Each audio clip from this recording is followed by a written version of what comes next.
1, 2, 3, 4.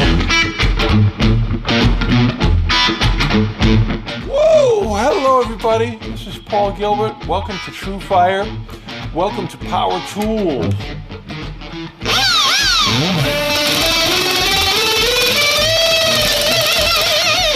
Power Tools in this case are 22 video guitar lessons that I put together as kind of a greatest hits. Here at True Fire, it's hooked up to tablature and notation, and you could slow motion it, if that's a verb, as to make it easier. So I know you're going to get these working. That's the most important. Get these working. Work them into your own playing. That's what it's about. And have the best time in the world.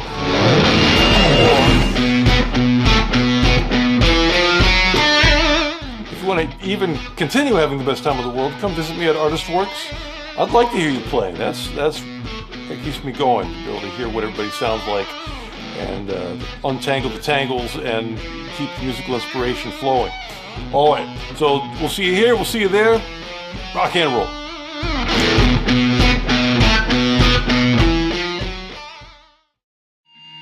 1, 2, 3,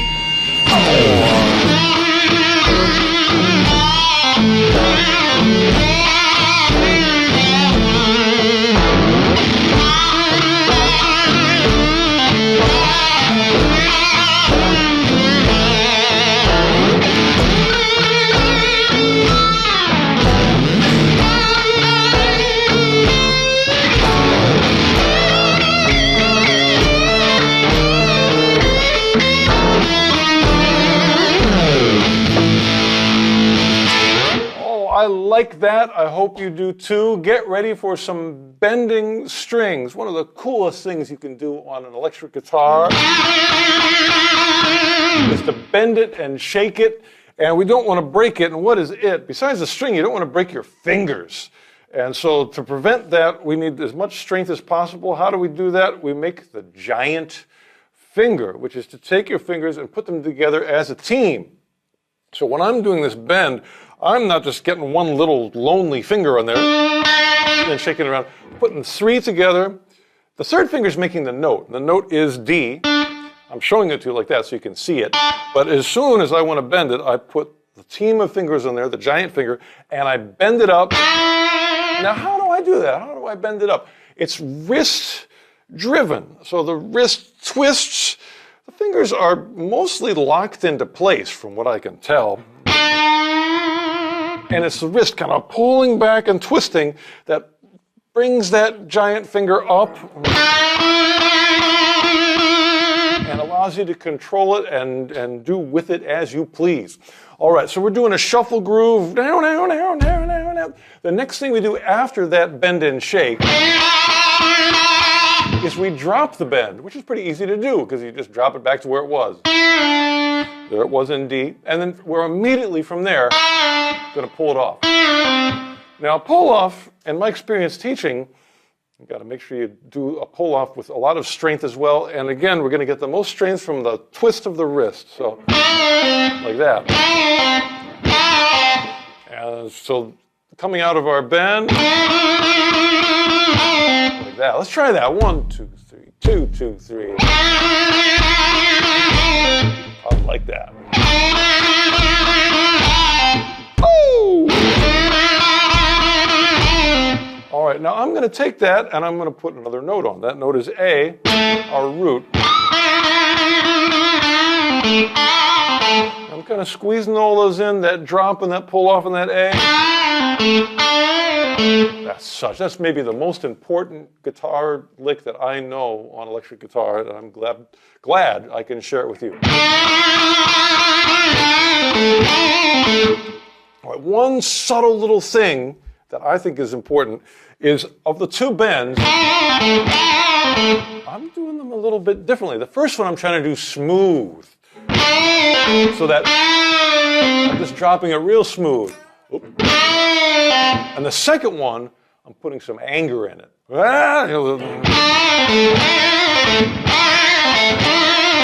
It's a whole different face on that one. So the first one's smooth. Hear that difference, smooth and angry? All right, so after we do that, we're going to end with a... Oh, that's good too. That's an angry A note. And this one's a little bit different from a technical standpoint because, watch my thumb. It's no longer over the neck in the same way that the first bend was. The first bend, the thumb just hanging right over it, helping me squeeze it together. But when I hit the vibrato going down, because this is an upward bend, when we do the vibrato down towards the ground, in order to give our wrist the freedom it needs to do that twist, the thumb has to rise up a little bit off the edge. So it's just sort of hanging in the air. All right, now we're getting really into the details here. We're going to do this over a blues progression, and the next part is when it gets to the 5 chord, the E, we're just going to hit an A note. That's a really good choice, I think. So just use the giant finger and shake that note around. You don't really have to bend it to a different pitch. You just take the pitch that it is already and like that. And when it gets to the 4 chord, we're going to do the same thing, but end it with a C note. We're going to do a little upward bend with the first finger, if you can. And then for the very end, we're going to do the same lick that we did at the beginning, but an octave higher. And then I have a special little ending for you in the turnaround when it goes. Let me play that again. C, A, C, A. And then 3 chromatic notes. E, D sharp, D.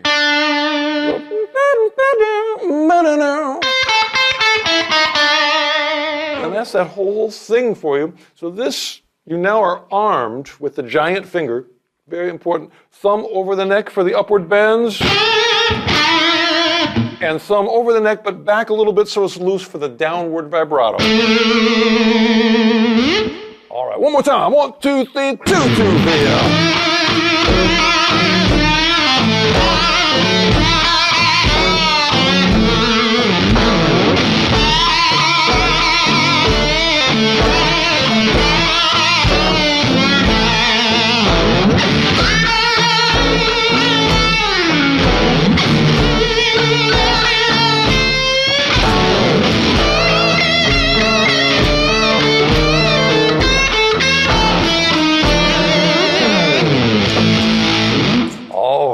I like that very much. I hope you do too.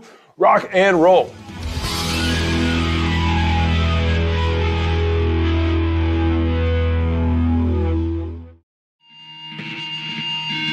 One, two, three, 4.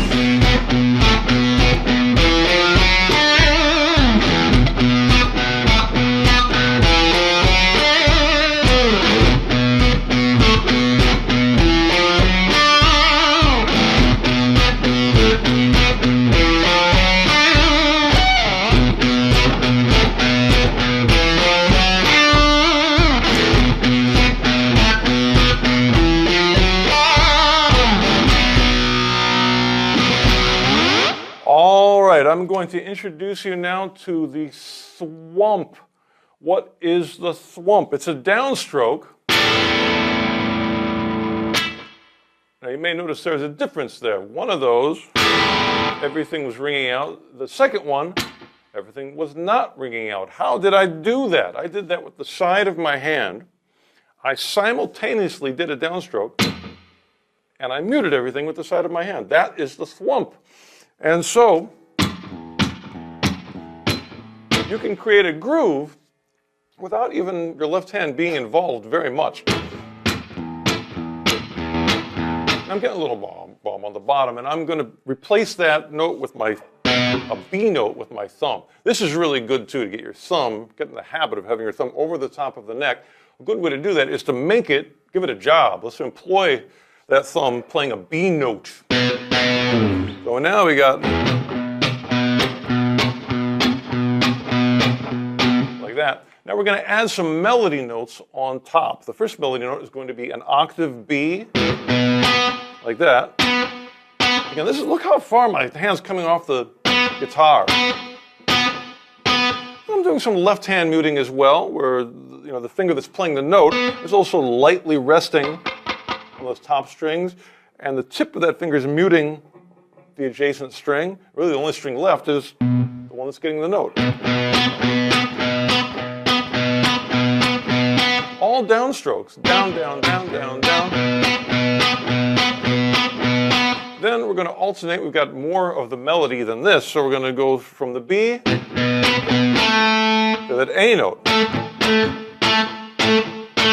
Really good for your left hand muting, because you've got a lot of responsibility with this finger right now. It's playing a note. It's also playing, or I should say muting, those top three strings, and of course muting the string right above it. So we go back and forth.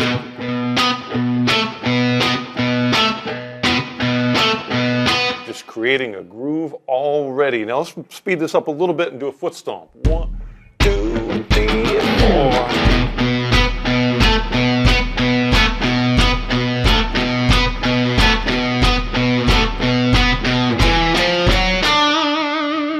We're going to answer it with that bow down down. 3 chromatic notes that are found in the minor blues scale. Those are E, F, F sharp. We're going to play this with all big downstrokes. Those are big. And we're going to end that with a nice vibratoed D note. And then come back to your root B. All right, let's put that all together. 1, 2, 3, 4.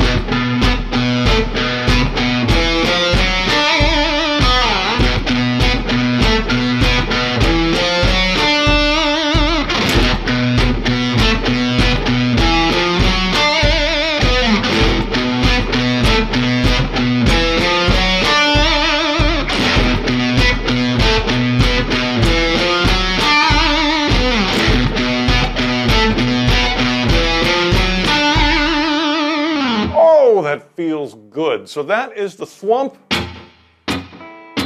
and the thumb over the top of the neck. 2 very important things for getting rock sounds from your electric guitar. All right, rock and roll.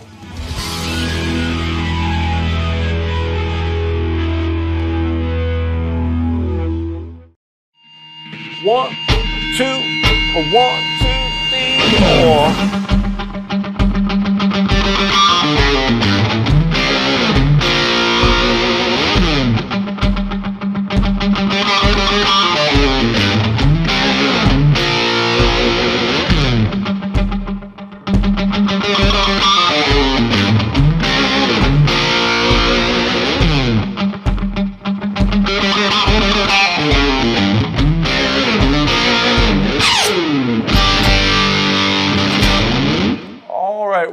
To talk about dynamics from picking. Picking is not only something that allows you to play fast, it allows you to change the tone and the volume and the texture of a note. And those are important things. So let's do it in the key of G. We're going to play triplets. 1, 2, 3, 1, 2, 3, 1, 2, 3, 1, 2, 3. And we're going to try to play them really whisper quiet and gradually build them up.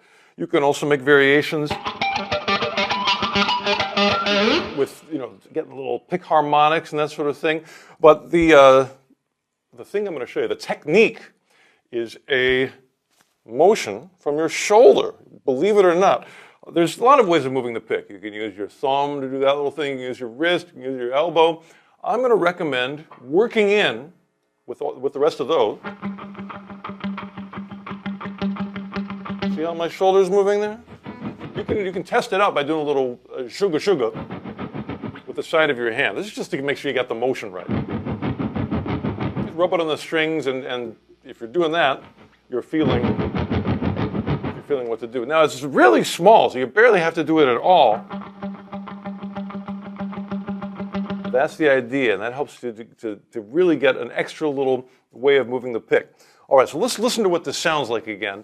I'm trying to maybe hit the first note a little bit loud just to establish where it is, sort of the one downbeat, and then I immediately drop it way down as much as I can, the quietest picking I can possibly do, whisper quiet, and then gradually bring it up and make it nastier and meaner and more angry, and then hit the riff at the end, which I'll explain to you in a moment. All right, 1, 2, 3, 4.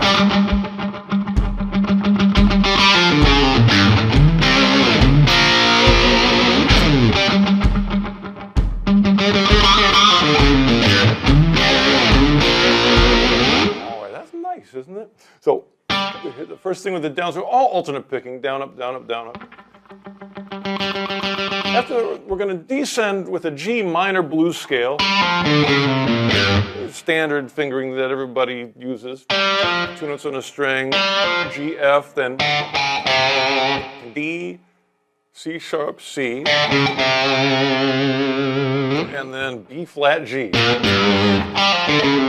Then we do a little slide. That's from D to E. Then hit that chord. There's a bar chord on the 2 middle strings, 5th fret.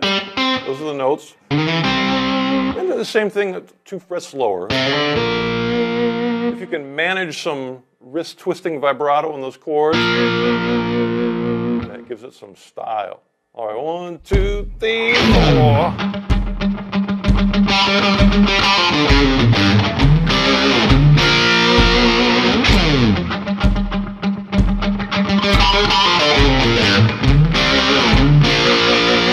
All right, the last bit on this that I think will be helpful is when you play it, imagine that your favorite vibrato, cool guitar hero from the 70s is listening to you play, and you want them to think that you sound pretty good. So for me, it's Robin Trower. I think, like, if Robin Trower's watching me play this, I got to play it good. So here's just one for Robin. 1, 2, 3, 4.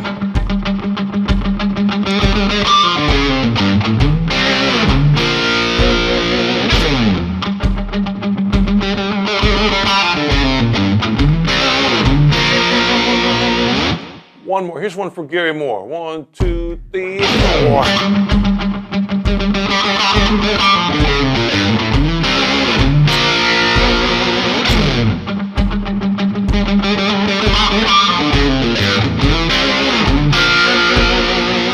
All right, so enjoy this one, and shake that string a little bit. I'm giving a little vibrato as I'm picking it. And just squeeze all the tones and the dynamics. That's what so much of what picking is about. I hope you enjoy it. Rock and roll.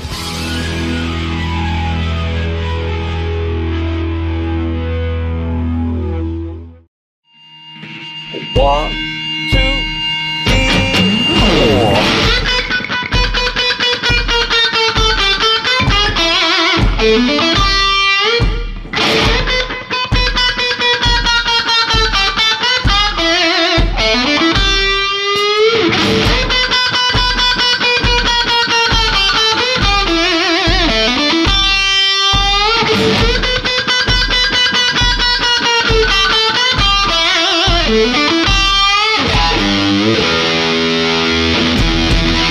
Oh, that felt good. I am so happy to be a guitar player because I can do something that pianos can't do. Now, pianos are fantastic instruments. They can play great chords. They can play 1,000,000 miles an hour. Lots of great music can come from a piano. But we, as guitar players, can do some things that are unique to our instrument, and one of them is to get all those notes that are in between the notes that you would find on a piano. And this is a good example of that, where we're going to bend up to a pitch, and then we're going to gradually drop it down. Thank goodness I don't have to sing this with my voice. I can rely on the guitar.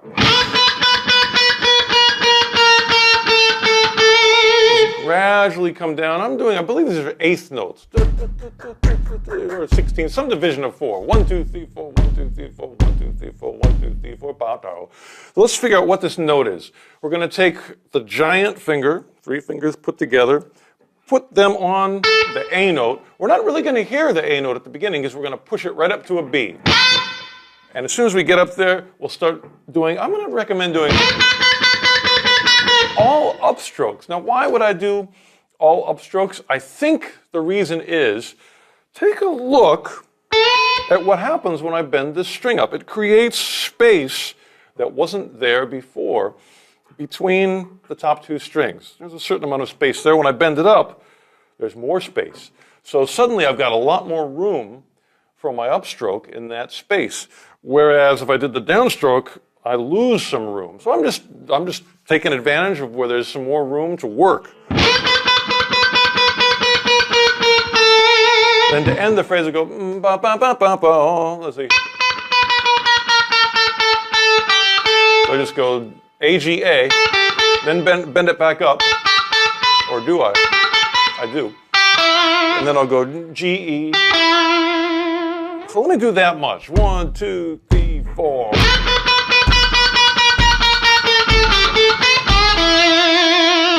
kind of nice. So we landed on the E. Now this is important right here. I've discovered this from teaching many students at Artist Works, that the giant finger is so important. Now this is not the giant finger with 3 fingers. It's a giant finger with just 2 fingers. But that's still twice the size of your normal finger all by itself. So when you land on that E, you've got 2 fingers on there, just a lot more power, a lot more skin. Puts your hand in a better position for use your wrist. Now we're going to end the phrase, which goes ba-da-ga-da-ga. Standard pentatonic square-shaped pattern. We're playing A, B, D, E, and then ending with the giant finger, doing kind of a blues bend. It only goes up. And you just sort of let it sit up there. Let's put this all into context once again, because you got to hear what it sounds like. 1, 2, 3, 4.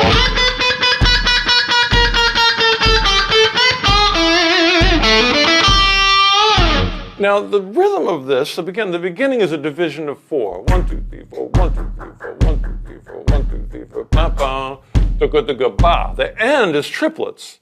It's with the whole grid kind of changes. The tempo is the same, but suddenly it becomes the grid of triplet, triplet, triplet, triplet, triplet, triplet, triplet, triplet, bow.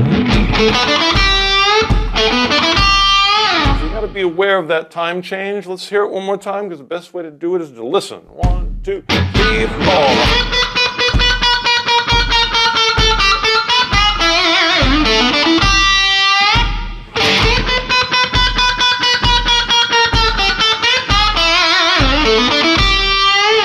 Oh, I like that. I hope you like that too. Again, I'm a supporter of the piano players of the world, but I have a special place in my heart for guitar players, because I am one and I love guitar. And this is a great way to do something that is really unique to the instrument and just takes advantage of the cool sounds that it has. All right, rock and roll.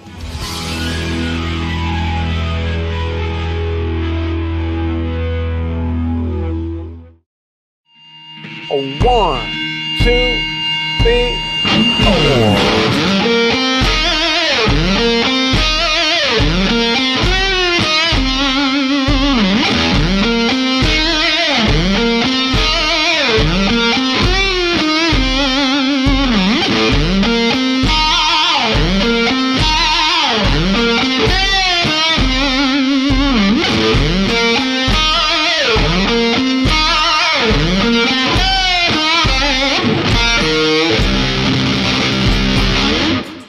I am so happy that I'm able to teach this phrase to you right now. It's important.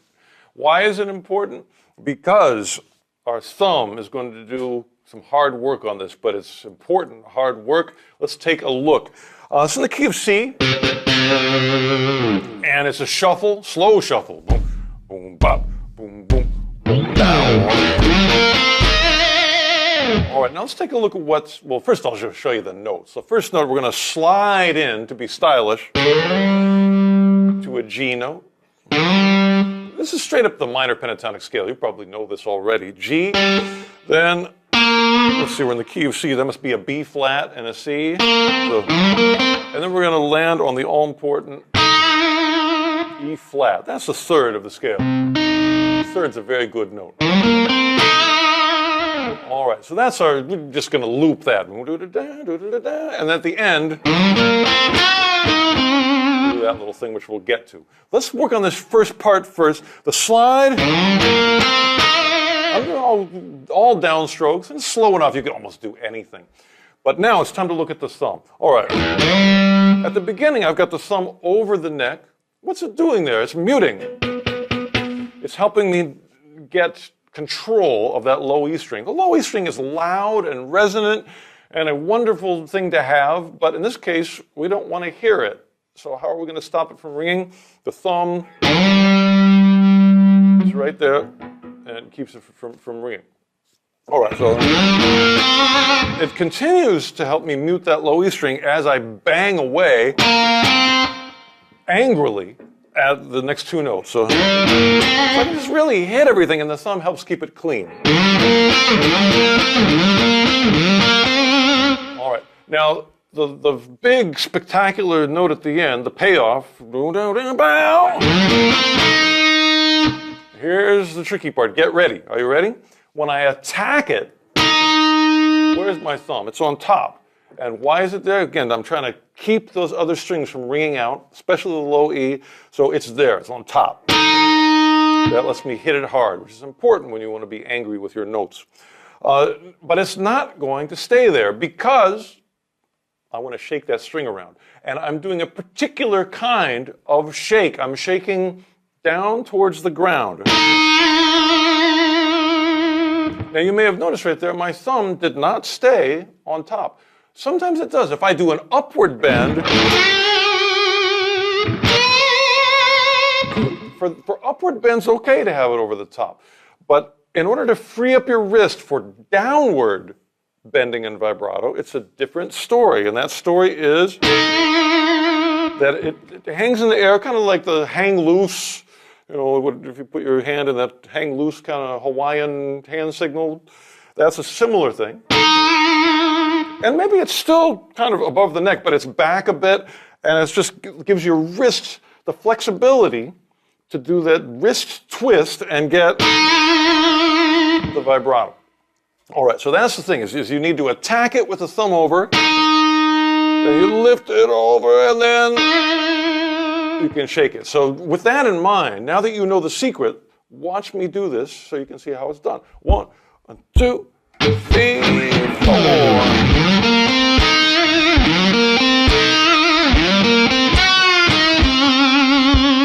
Notice on the last note as well, when I play that C at the end, that's a downward vibrato. I'm pulling that string down towards the ground, so I've got to have my thumb hanging in the air. That helps me get that motion working. Now, I didn't tell you the notes at the end, and I'm going to. Let me remember what they are. 3, 4. All right, there's one little tricky thing in here. Let me show you the notes. Starts off the same way, but then I do a giant finger jump. What is that? The C note is a giant finger. I like to be vibrato ready as much as possible. Even if that C note doesn't have vibrato right now, it might sometimes, so I just want to be ready for it. So I've got the giant finger there already. Now here, I take that giant finger, 3 fingers put together as a team, and I jump it to the next string. What is the jump like? I just move it there as quick as I can, sneak it over there, and you don't even hear that F note because I bend it up quickly to a G. So the transition, if I put it under the microscope, is this. Giant finger on the C, and the giant finger for strength, power, that's kind of the same thing, strength and control on your bend. That's what's happening, so go. That giant finger is just doing that quick jump. That's important because this is, look at that, that's so much more powerful than the little finger by itself. And then giant finger on the end. Now, this is not only things that you look at and feel, it's also things that you listen to. Make sure that you've got vibrato heroes. I'll share mine with you. Listen to Gary Moore, Robin Trower, Brian May, almost anybody that played guitar in the 70s through a Marshall amp had great vibrato when they did that kind of landing. I am the vibrato sheriff at my school at Artist Works. I make everybody do this all the time because it sounds so good, it feels so good. Let's do it one more time. 1, 2, 3, 4.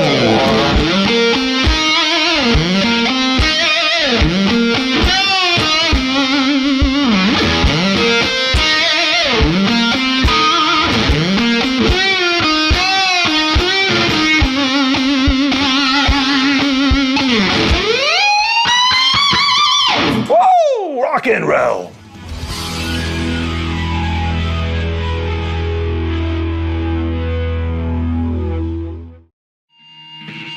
One, two, 3.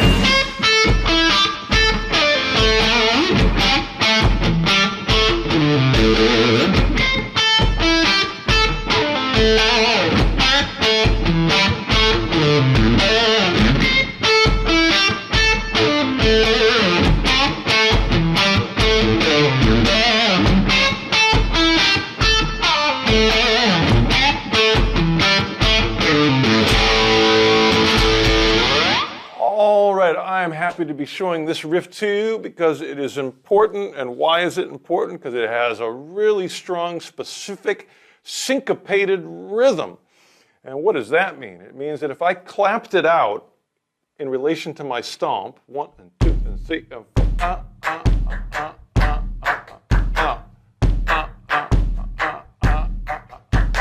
a lot of those claps do not fall exactly where the stomp is. They're not the same. They're related to each other. They both fit into the same grid, but they're a little different, and I have to coordinate, just like a drummer would, different, independence, we'll call it. So step 1 is I want to get you to begin stomping. I've got the stomp pedal here, but anything that makes a sound, a book, a wooden floor, a guitar case, something that when you hit it with your foot, it makes a noise. And I recommend lifting the whole leg off, not a little ankle tap, but the whole leg. Get that whole leg up, keep a beat with that. And where am I hitting here? I'm hitting where the snare drum would hit. And if you counted that in most rock, the snare drum hits on the 2 and the 4. So if you're counting 1, 2, 3, 4, 1, 2, 3, 4, 1, 2, 3, 4. As an experiment, go find your favorite rock song right now, put it on, and there's a really good chance that the drummer for most of the song is going to be hitting 1, 2, 3, 4. That's where the snare drum is. And so that's what our foot's doing. Now, on this particular phrase, our right hand is doing the hi-hat part, which is this.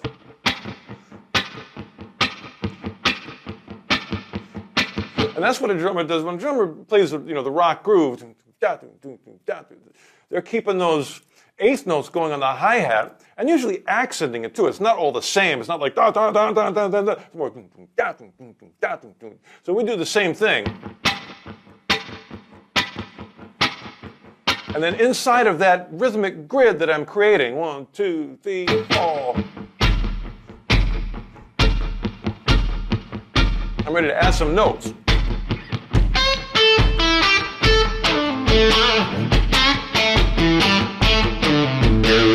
Now these notes are in the key of A minor, but there's some important things here. The first note is C. Now I'm using a lot of the thwump that we talked about earlier in order to play that hard. And the thumb is, muting as much as I can. This is a battle against noise right now. To get that note, to hit it hard and to only have that note come out. That's fairly challenging, but it's good to work on.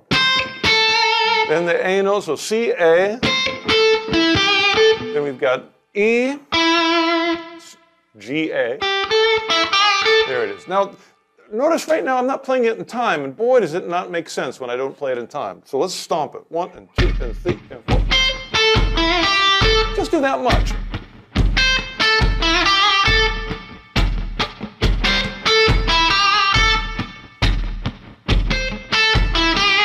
All within that hi-hat grid. All right, the next part is important. So we do a little slot. me see which finger I use for that. 1 and 2 and 3 and 4. I'm going to use my third finger, not by itself, part of the giant finger team, because I want to be vibrato ready. Even if there's not vibrato, I still want to be ready for it, just in case. So that's the trick, from E to D with the giant finger, then a pull off to the C, and then 2 A's, so I can show everybody I know what key I'm in. 1 and 2 and 3 and 4. Now let's do this slow, just to make sure you got it. So 1 and 2 and 3 and 4. Now one thing about stomping, the slower it goes, sometimes the trickier it is to coordinate it. So I'm going to double time and stomp on every beat now when I'm at a slower practice tempo. So I go 1, 2, 3, 4.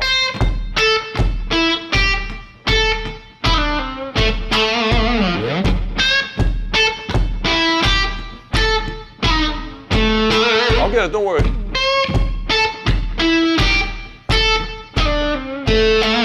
Also at this tempo, you can really tell what notes fall right on the downbeats and which ones are in between syncopations. 1 and 2 and 3 and 4.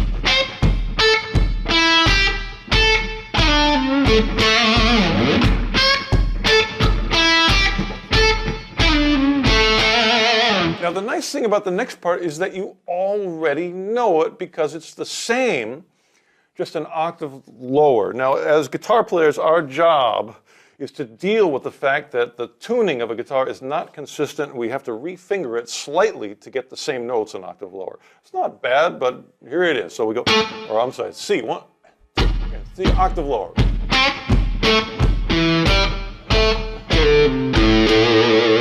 So this one, you probably got it already. It's a C, A, inside your standard, square pattern inside of minor pentatonic.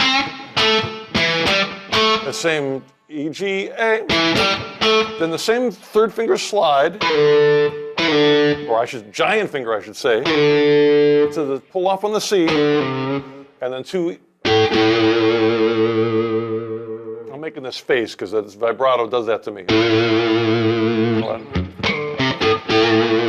All right, so let's put it all together, both octaves, nice and slow. 1, 2, 3, down, 4.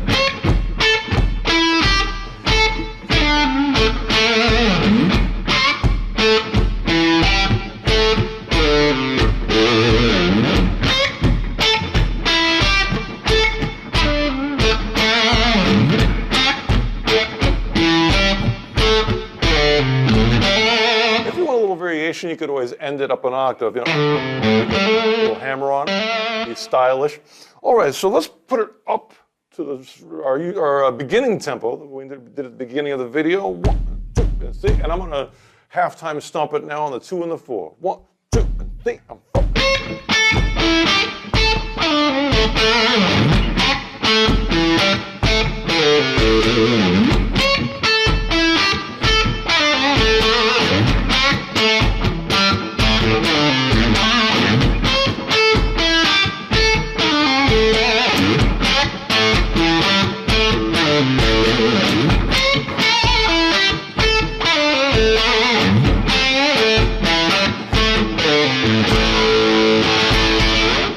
Enjoyed that. I hope you did too.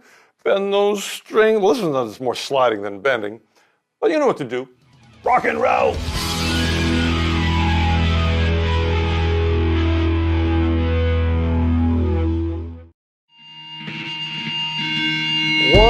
2, 3, 4.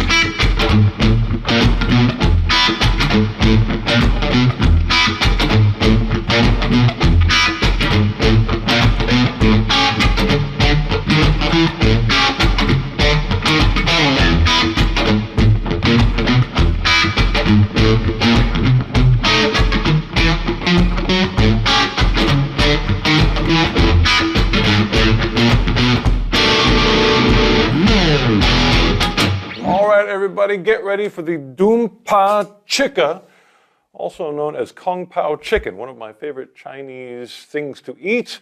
But this one is based on the chika. The chika is when I do that. So I've got the strings muted with my left hand so they don't make any notes. And the pick goes up and down just like a strum. That's the chica. I've used the chica a lot on my online rock guitar school. It's really good for getting a good hand position on the guitar for rock. It's just a good sound. And the more I work with it, the more I find uses. And this is a riff that has a chica put in a couple places that are kind of cool, I think. So let's check it out. The first part is the doompa, which is the low E and the high 2 strings by themselves opened up. So there, I'm using a little bit of the swamp to keep it clean. You should be able to get that without the left hand. I mean, we'll use the left hand, but just to test it out. Those 2 parts. And then the chica. That's our doompa chica. Kung Pao chicken. All right, that's the beginning. Now let's do that in time so you can start to get the groove of it. So 1, 2, 3, 4.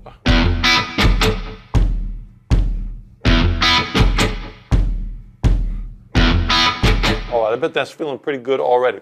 Let's answer that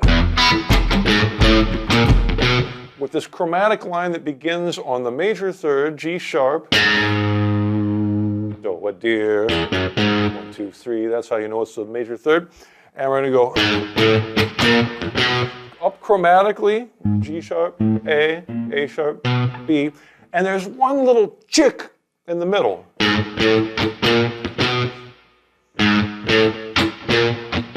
Now, sometimes I feel like I don't even have to explain that, because as long as you keep this strumming grid going, those things just naturally get in there. But I'm a teacher, you know, so because of that, I've got to point those things out, and I'm happy to do it because they're important.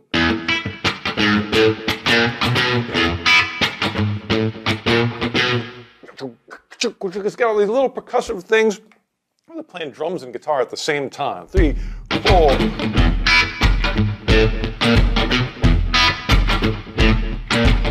Now also, we're playing single notes while all this percussive stuff's going on, so a lot of string muting is involved. You can learn a lot about that on my online school as well, but we got to finish this riff, so let's keep going. We're just going to loop it.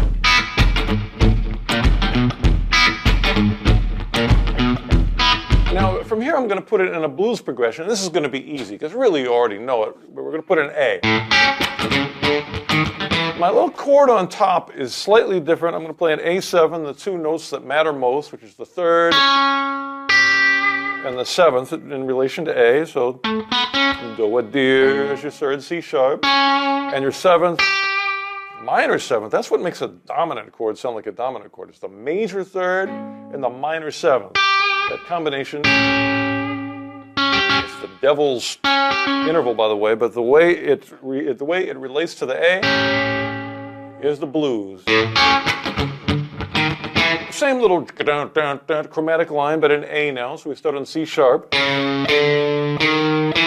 It sure is lifeless without those chickas, isn't it? If you put those in, then it breathes life into it. All right, then we're back to the 1 chord, the E.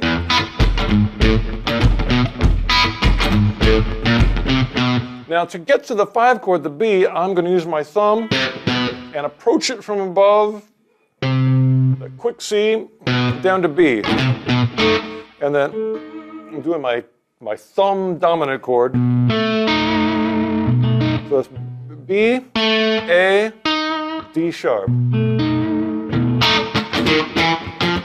Chromatic notes in relation to B are D sharp, chromatically up, E, F, F sharp. With all those chickas, I'm just going to do that once. So back to your A, back to E. And to end the thing, I'm going to do a Hendrix chord with even more little stuff on top. Let's play it starting with the highest string. We're going to bar your pinky on the G and the D like that. Next, we're going to put your 3rd finger on A. First finger, ooh. It's all going to come together when we play the root, which we haven't yet. That's a D sharp, by the way, and the root is B. I really like the sound of that chord when I put on my swirly sound. Let's hear this in context. 1, 2, 3, 4.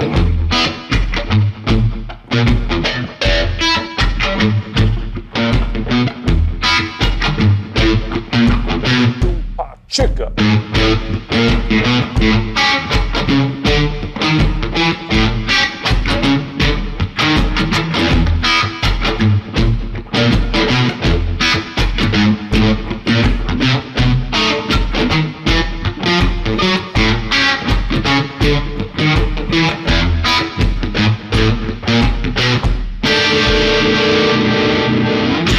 All right, and one time quick just so you got it. 1, 2, 3, 4.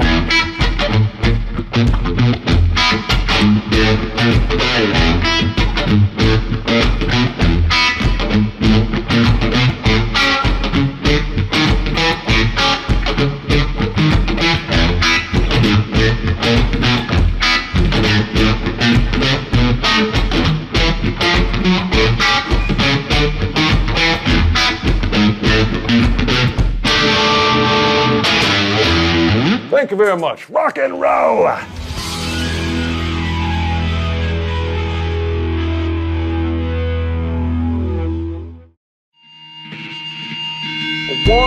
2, 3, 4.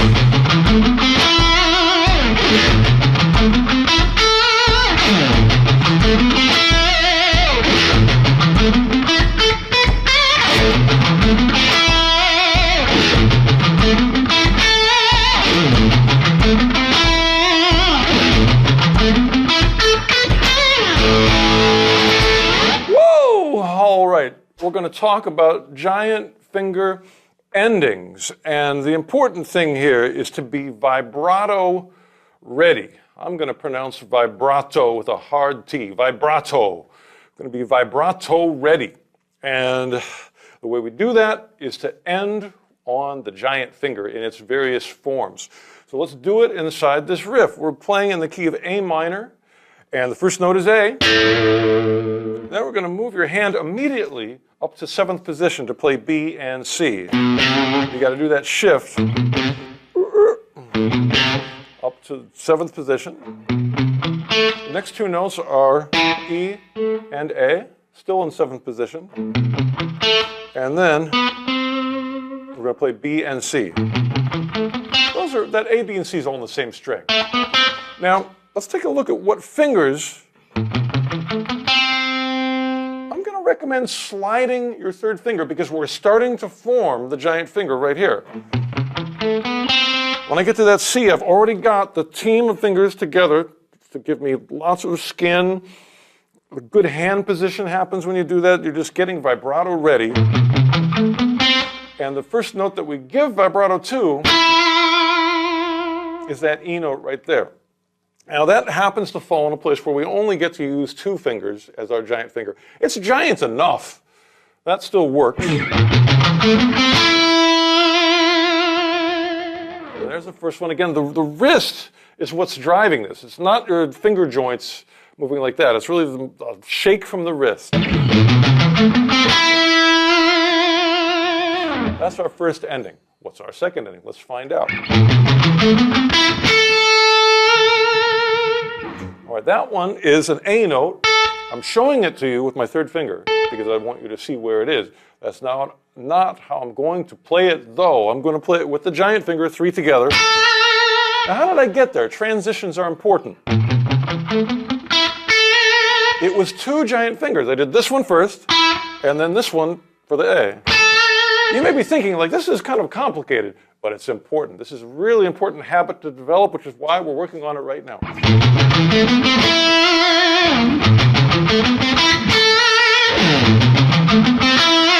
And the last one, we're going to play A, B, C, giant finger, and, you know, it might be more efficient to use a separate finger. But efficiency does not matter here. We're not playing fast. We're trying to play good. So each one of those, we're vibrato ready, whether we need it or not. Whether you need a bath or not, it's still good to take one. And the same thing with the giant finger. It's just good to be ready. And we do need it on that last note. And that's the thing. The end of phrase is just so nice to have that available to you. All right, so let's do it again. 1, 2, 3, 4.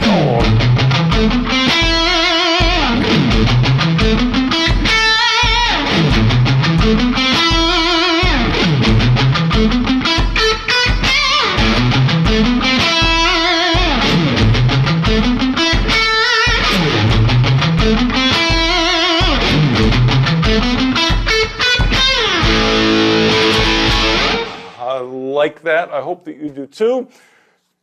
You know what to do. Put those together. A giant finger and rock and roll.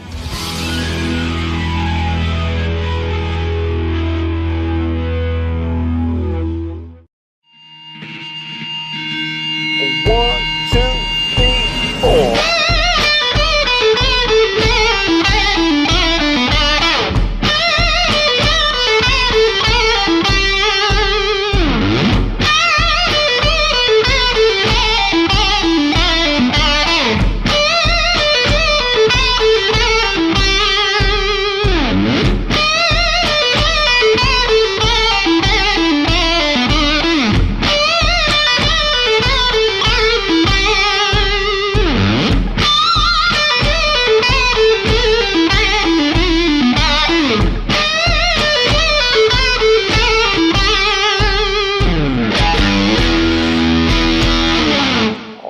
Now, first we're going to talk about what is the and of 4. When I went to school, I learned this way of talking about rhythmic locations. 1 and 2 and 3 and 4 and.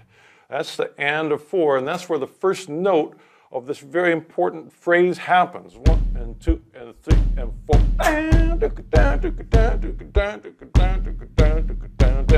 Now these are notes that are very familiar to anybody that plays rock guitar. It's all inside of the E minor pentatonic scale, but it's not only about notes, it's about rhythmic placement, and in this case, being vibrato ready like crazy. We're just, every note that we land on, and these small little phrases that make this up, we're trying to be vibrato ready to make it as stylish and cool and emotional, more adjectives, add them on as you want, as possible. So here's what it sounds like one more time. 1, and if you remember, it starts in an and of 4. 1, 2 and 3 and 4 and. All right, there's the main phrase. And what's the first note? It's a bend up to E from the D note. You don't really hear the D note because you just bend up immediately to that E with some vibrato. And then we're doing this. You can already hear the pattern. There's small patterns. 1, 2, 3 note patterns. 1, 2, 3, 1, 2, 3, 1, 2, 3, 1, 2, 3, 1, 2, 3. Those little 3 note patterns. Now every ending, maybe even beginning. No, every ending. The last note of each 3 note pattern is a potential vibrato moment. So that's what we got to do. Let's look at each one. Now I'm going to recommend on the first one doing vibrato up towards the sky. And that would be like this. The thumb is over. And that's just safe, because if you do really crazy vibrato and you do it down, it can accidentally go off the edge of the neck, and that's not really a good sound. So we want to vibrato up. Now what's the next one? That's down.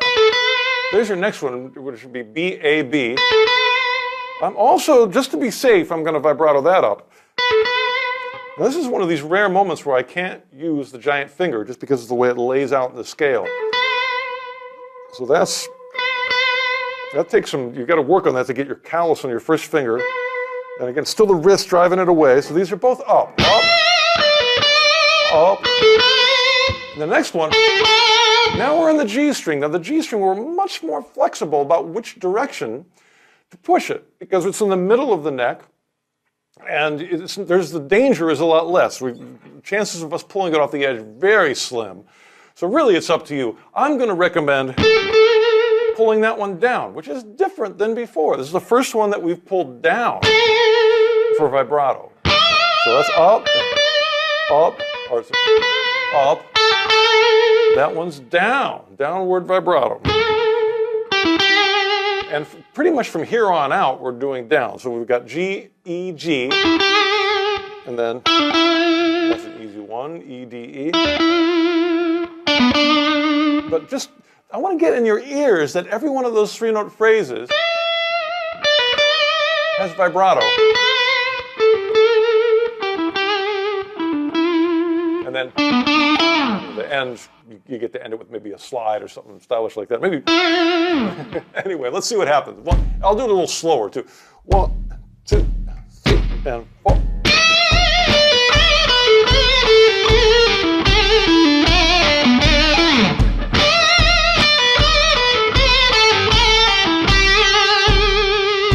And the last one, I'm just going to sit in the G so I don't get bored of doing the same ending all the time. All right, so let me take one more look at this. 1 and 2, and nice and slow.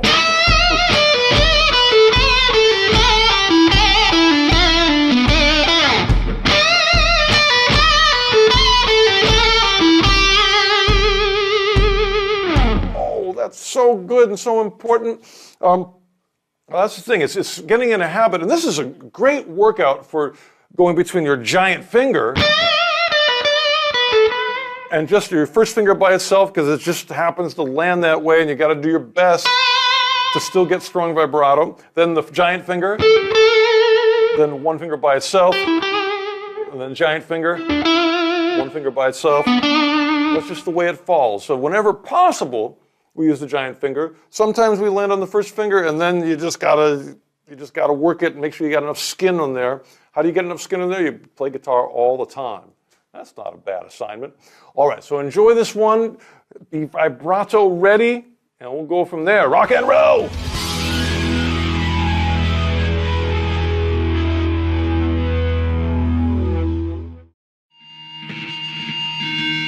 One, two, three, four, one.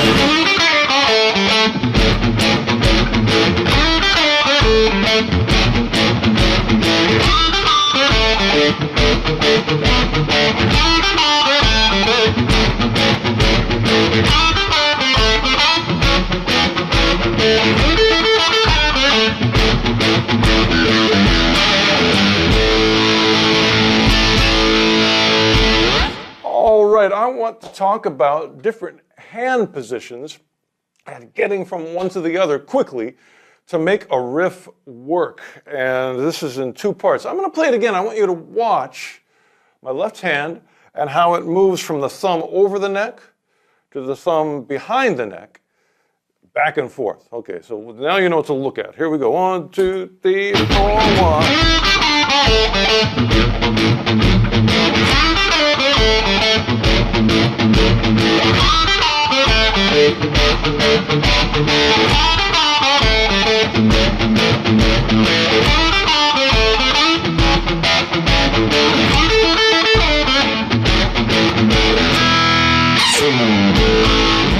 All right, so at the beginning, my thumb is over the neck, and that helps them to be vibrato ready. I prefer to be there, but sometimes you can't be. Sometimes for these big stretches, or just when you're playing the lowest string, it doesn't make sense to have the thumb there because it would get in the way. It makes more sense to have more of a classical guitar position. I've got to lean over to get there. But let's take a look at the notes. The first note comes on the downbeat of 2. 1, 2, 3, 4, 1, 2. Like that. It's a D note, which we really don't hear because we immediately slide it up to the E. That's followed by a G. Then we slide back down. Then we go to the C. This is an important rock lick. You hear this a lot in the 60s and 70s. Let me do that slow. 1, 2, 3, 4, 1. 1, 2, 3, 4, 1. I just want to make sure you got that. That's very important. After that, that part's easy. A, G, A. And of course, if there's time, I'm going to be vibrato ready. 1, 2, 3, 4, 1. But there's not time. We got to get to that chord. I wish that every guitar player who plays rock would spend a lot of time doing this power chord shuffle. I think it's important to spend time doing that. I think that will make you sound better in every way. So let's do that.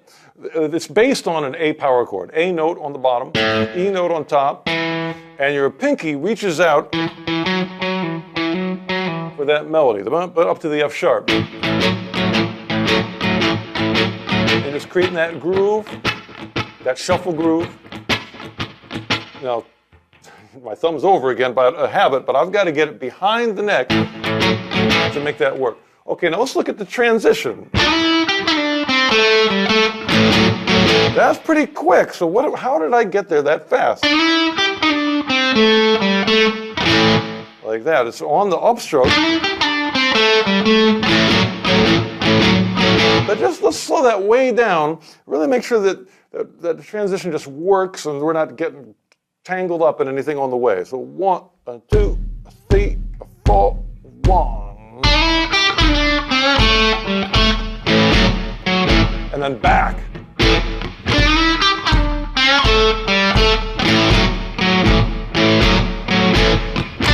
Oh, and I figured out a little secret. I use a chick to get back. What do I mean by that? If I'm going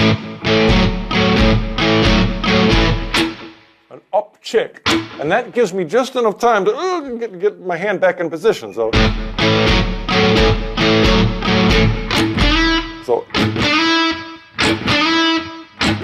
and that's the little connector. Now again, most players don't even realize they're doing this sort of thing, but when you give 7,000 guitar lessons, you start to know these details in the front part of your brain.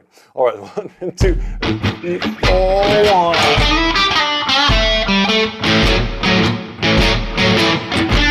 So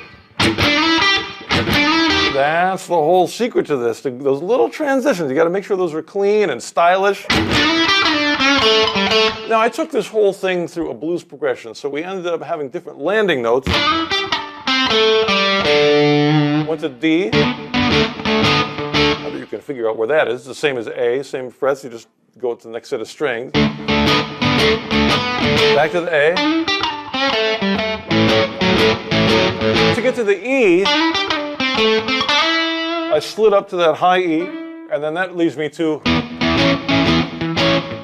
And for the end, I did a little lick. This is kind of a nice one. Between A and E, and just back and forth, kind of quick. How do I play it so quickly? I use my shoulder. You hear that little rub? That's how you know you're doing it right. So look up here and notice that little sawing motion. I can keep a real consistent pick angle. I don't have to do a little squeegee thing with my knuckles. Just it works. So let's see how that works. We got it one more time. Just turn around. 1 and 2 and 3 and 4. Now, how did I escape from that? Quickly went to the giant finger to end it like that. Now it's all in pieces right now, so let's put it back together. 1 and 2 and 3 and 4. 1.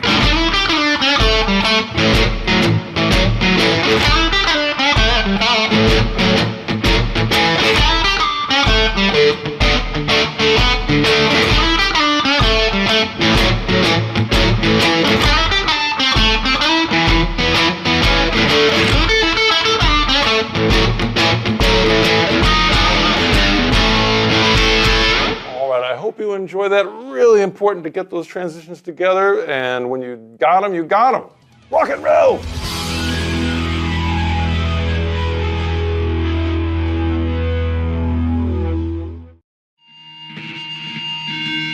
One, 2, 3, 4.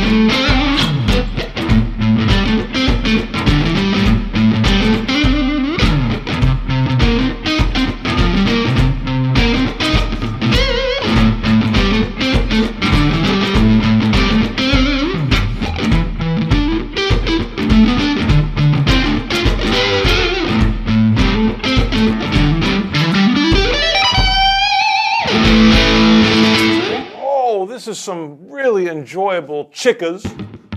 Chicka, chicka, chicka, chicka, chicka. That's creating the groove. It's almost like strumming. Strumming is kind of an underrated technique. You know, people think, oh, that's like a folk guitar, or you know, the thing you do in old, you know, ancient pop songs. But the strum technique is so useful for so many things. We're going to explore that a bit with this chicka. It's a shuffle, and let's get into the notes. And also we're going to use the thumb to play the A note, the bass note of all these chords. So that's the beginning. Just make sure you got it nice. Helps to stomp the foot too. 1, 2, 3, 4. You can imagine that there's like an audience in front of you. And if you start doing that, you're going to move them.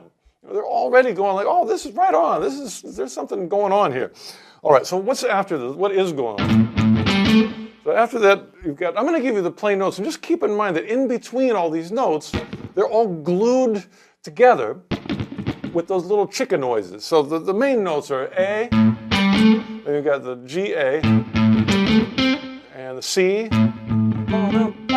back to the A, and then bo-da-bum. It's all kind of in the minor pentatonic square pattern that everybody knows. What is that, a D, E, G? So again, as I take them out of the rhythm, they start to get more complex than they should be. So let me slow it down, put it in the rhythm. Then they all kind of make sense. 1, 2, 3, 4. All right, that's the first part. Let's try it one more time.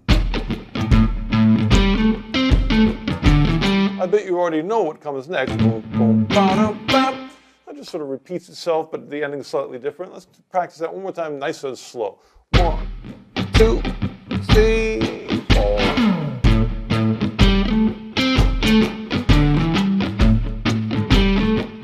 Now the whole time you're doing that same consistent motion, so you don't have to worry about upstrokes or downstrokes, where they go. As long as you keep this going, everything turns out all right.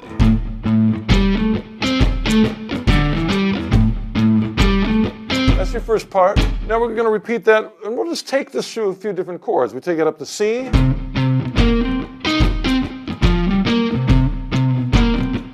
If you feel that you've got a little extra brain space, you could do a fill, you know, a bend to the root, or you know, one of those voodoo child kind of licks, whatever you like. You know, you've got, you could in your toolbox, you can throw those in. Back to the A.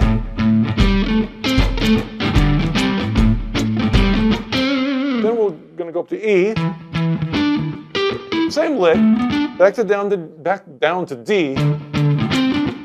The thumb is really getting a workout up here because the neck gets wider as you go up. So, you know, what may have been easy to do in A gets a little more challenging. If you can't reach it, you know, I suppose you could use a second finger. But try. See if you can get your thumb in there. D, and back to the A. And I've got a terrifying lick at the end that I'm going to show you, but let's go through this one more time just to make sure you got it, and then we'll get to the lick. 1, 2, 3, 4.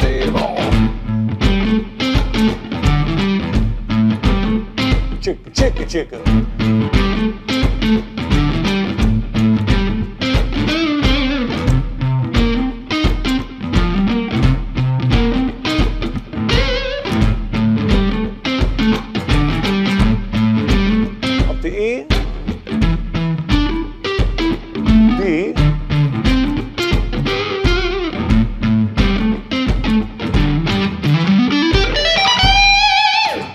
What is this? This is part 2, so take a breath. It's easier than you think. It's 4 notes. It's over the E. And I'm going to play those 4 notes. What are they? D, E, hammer on, and then another hammer on. And this one's a little bit of a stretch, but we're high up on the neck, so it's not that bad. G, hammering on to B. That's it. That's all I'm doing for the whole lick. So just sort of practice that, get it under your fingers. Notice that I'm not picking it. That's important. If we pick this, it would tangle it up. So we're going to do as many hammer-ons as we can. Now we're going to take it up an octave. Easy to do. Just do this. Up 2 frets. Now you use the middle 2 strings. Same fingers. Same notes, just an octave higher. So So, and you've got to be ready for that. So maybe practice the transition. What is the transition? That. You got to get your first finger up 2 frets. You know, I did it slow. You got to do it fast. Like that. After you got that transition, you're 2/3 of the way there. Now we got to go up 3 frets. And do the same thing. Your ear can tell those are the same notes, just an octave higher. Same finger, so you got to just get this lick, and you just move it. Move it. Move it. Now I put stops in because I'm teaching it to you, but you know, eventually you want to take those stops out and smoothly. Now, right now in this lesson, this is beginning to sound like 16th notes, you know.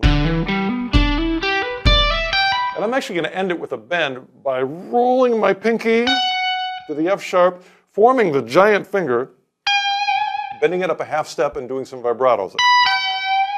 Like that, so. But we're also going to put this, since we're doing a shuffle, shuffle's built on triplets, so I want to do like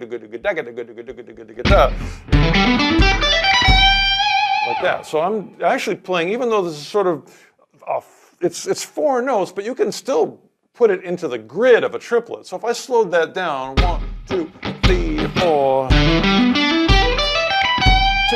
3, 4. Again, using a lot of hammer-ons. I'm going to share my picking pattern with you, which is really simple. Down, up, up, up, up, up, down, up, I think. So down, up, up, up, up, up.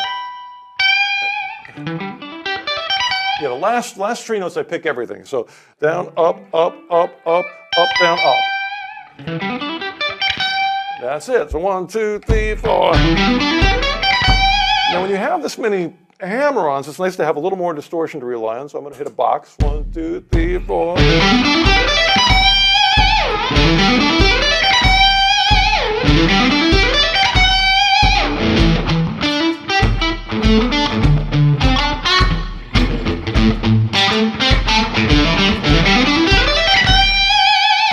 All right, so hopefully I've taken the fear out of that one.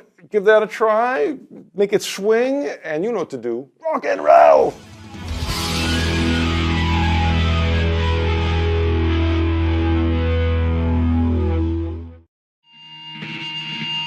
One, 2, 3, 4.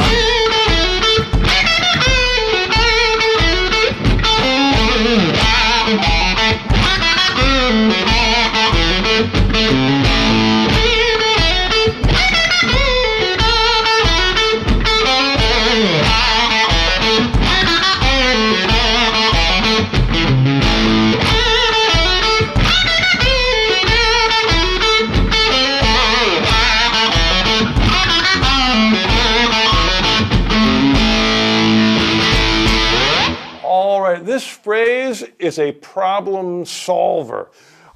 This is a challenging thing to do on guitar. And what is this? This is having the first finger doing a lot of small shifts from position to position and also some giant finger jumping. Let's get into the music and you'll see what I mean. So we start off with the first note is A. And we're going to start with the giant finger already there, these two put together. This sort of sets you up for the next notes, which are E and F sharp. And back to the A. Now here, we've got the big giant finger jump. We're going to jump up with these 3 fingers to the E note, which you're not going to hear because you're going to bend it immediately to the F sharp. That's a quick transition. Like that. So, and we're going to do this little phrase where we bend rhythmically. We're playing inside a tight rhythm, like that. And from there, that giant finger is immediately going to jump to the same fret, the same giant finger, but a new string, like that. That's kind of a lot to do, but you've got to do it, and you've got to do it quick. So how is that working? What's driving that? The thing that is driving that is the wrist. It's moving all over the place behind the neck. So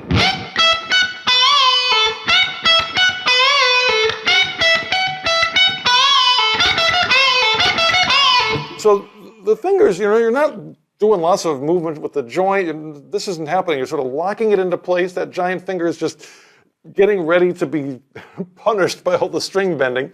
But fortunately, there's enough callus to handle it. And then the wrist is what's driving that whole thing. And then we'll come down to the F sharp. Back up to the A. And then we're going to end it with. Now here, the first finger has to jump. From the A note on the second string, it jumps, let's call it a sneak, because we don't really want it to come off the fretboard. Just going to, and what makes it sneak? Again, the wrist pushing from behind the neck that moves the first finger from A to C. Going to hammer on the C sharp to make it bluesy, and then land your giant finger on the low A, so you're vibrato ready. So.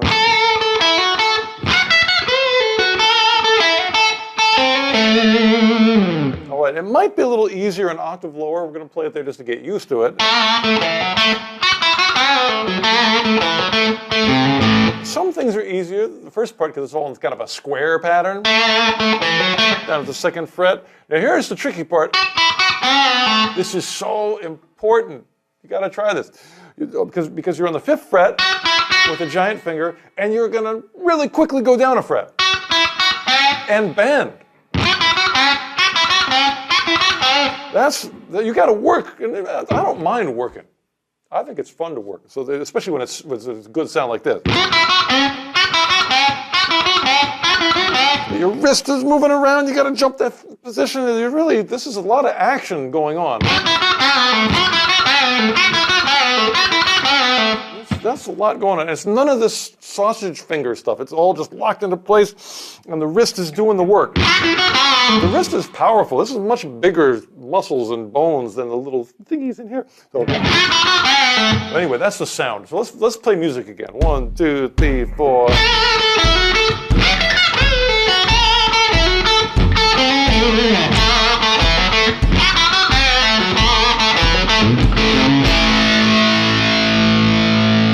That's very satisfying. So I hope you enjoy that. And you're going to get calluses from doing this. That's nothing but good.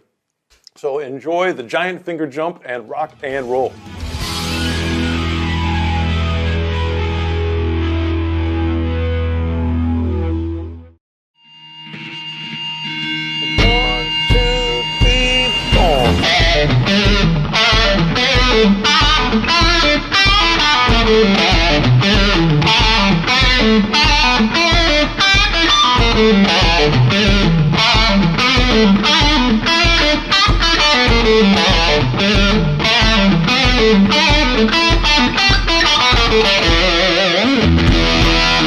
All right, there are 3 things we're going to work on with this phrase, and they're all really important. And the first one is it's very syncopated.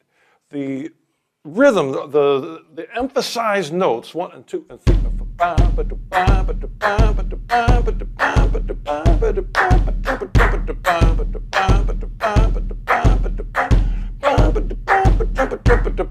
So already it's starting to not be the typical exercise where,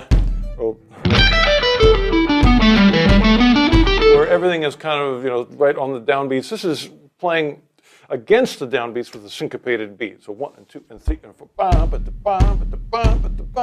To me, if you just listen to it and sing it, it's not particularly, it's not weird or exotic. It's just kind of funky.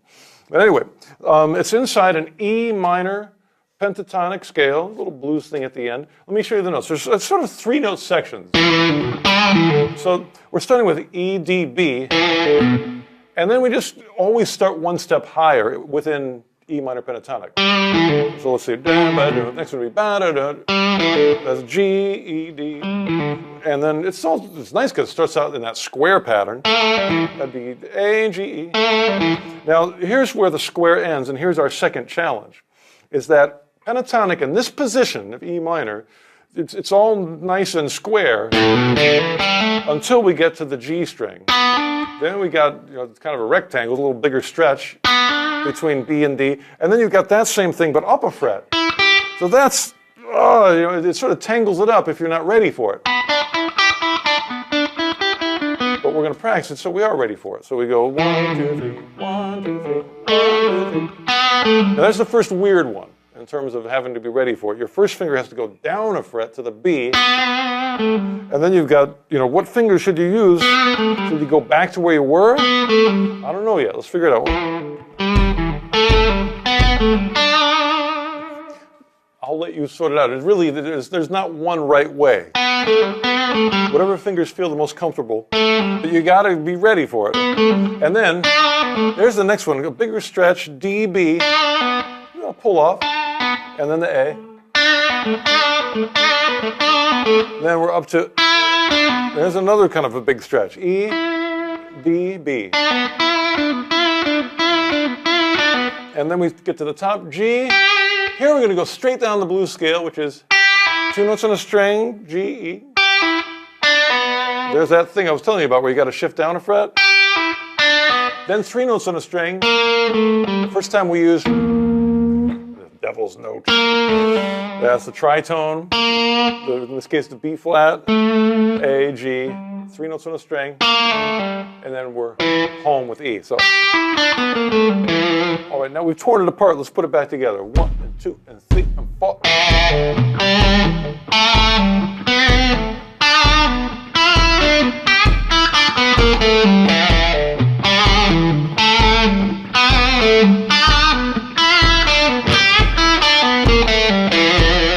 Now, maybe the most important thing that I want to get across, I'm sorry I saved it until now, but you're still here, and that is that the volume, the attack that I'm using to play these notes is not always the same. I'm using dynamic intention. I'm intentionally making some notes louder than the others. Do you know which ones they are? They are 1 and 2 and 3 and 4.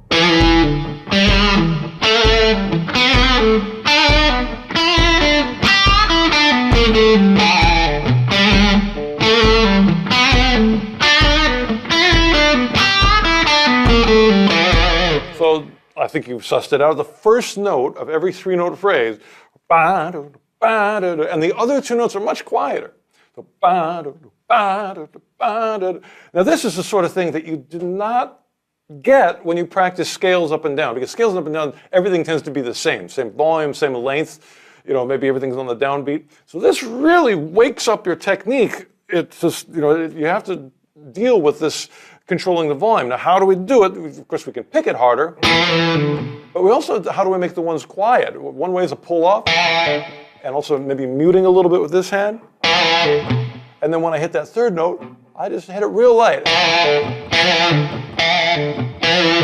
So I'm wanted to show you with maximum contrast. You could also even it out. It sort of loses its soul when that happens, doesn't it? And it really gets some more emotion that way. So that's what we're trying to do for each little 3-note section. Loud, quiet, quiet. Now that one, again, I'm picking the first note loud. Then I might even not pick that second note, just sort of hammer on. And that's just do a little pull off. There's also vibrato. At every loud note has vibrato on it.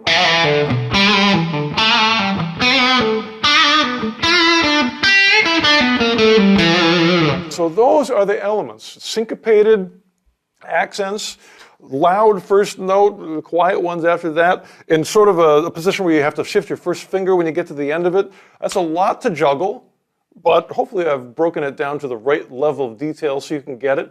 And man, this just opens up, it takes kind of something that would be an exercise. I mean, imagine if you thought like, oh, I've got it, I can do this.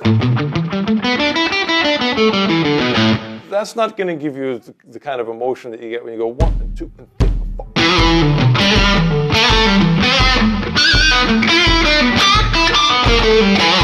That's just a whole different level of making it work. So I hope you enjoy that one. If everyone works on this kind of stuff, I'm so happy as a teacher. This is my purpose on this world as a rock teacher is paying off if you do this. So please Make this sound great when you play it, and I'll be very happy. Thank you very much. Rock and roll.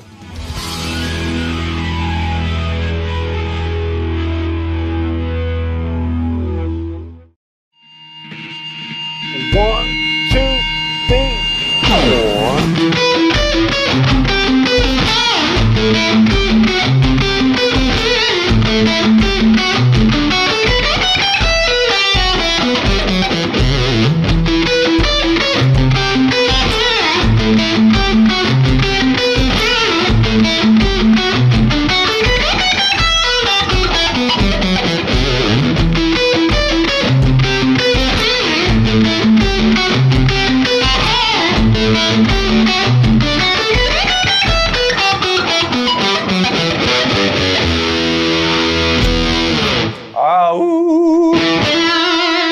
Werewolves of Portland. What the heck am I talking about? I'm talking about big octave jumps, wide interval skips, and a technique that is going to allow us to play them and make them sound rock. All right, so the first thing is many of the guitar students that I've seen have a habit, which sometimes works, but the habit is the fingers that aren't really holding the pick, the extra ones, sometimes those sit on the guitar as an anchor. And I am going to ask you to try an experiment if you do that, is to lift them up and kind of match the same angle that you would with your picking finger. So whatever your first finger is doing to hold the pick, just sort of make those the same. It doesn't have to be like held tight, you know, you're not bringing them in too much, you're not spreading them out like that, just sort of relaxed like that, but not anchored on the guitar. You're actually anchoring them on the strings. You can even do the little sugar driven by your shoulder to make sure that you're in the right position. All right, so that's the technique. Let's get to the music. 1, 2, 3, 4. Now we're doing these big interval skips. The thumb is playing the bass note, the E. We immediately play an octave. That's with my second finger. And then I'm playing a melody on top. All those notes are on the B string, the second string. So that's B, D, and C sharp. And then the middle E is coming in between. Now that's, my pick really has to work to jump from the low string. Those first three notes, those are all far away from each other. So it helps to have, you know, I mean, all the parts can work. You know, you can use a little bit of thumb or a little bit of wrist or a little bit of elbow, but don't forget to use your shoulder to help bring that pick. You know, if I was just locked into one place, maybe I could do it, but it would just be harder. And I want to make your life easier. That's my goal here. Make it easier to sound good. All right, so then we're going to move this pattern around. We're going to put it in C. I'm slightly anticipating the beat coming with, we'll see, a little bit earlier than the downbeat. So 3, 4. See how I went? So octave's actually in the downbeat, but anyway, you'll hear it as I play it. So it's a C, middle C, and then it's really the same shape you were doing before, but I'm stretching out a little more for the melody to get B and that A. So G, B, A.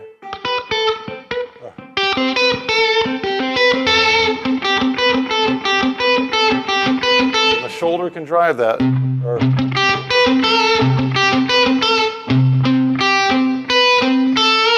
Then we're going to take that down to A. This is the same as the E one, just in A. And then back to the C. Let me put the music together so it makes sense. 1, 2, 3, 4.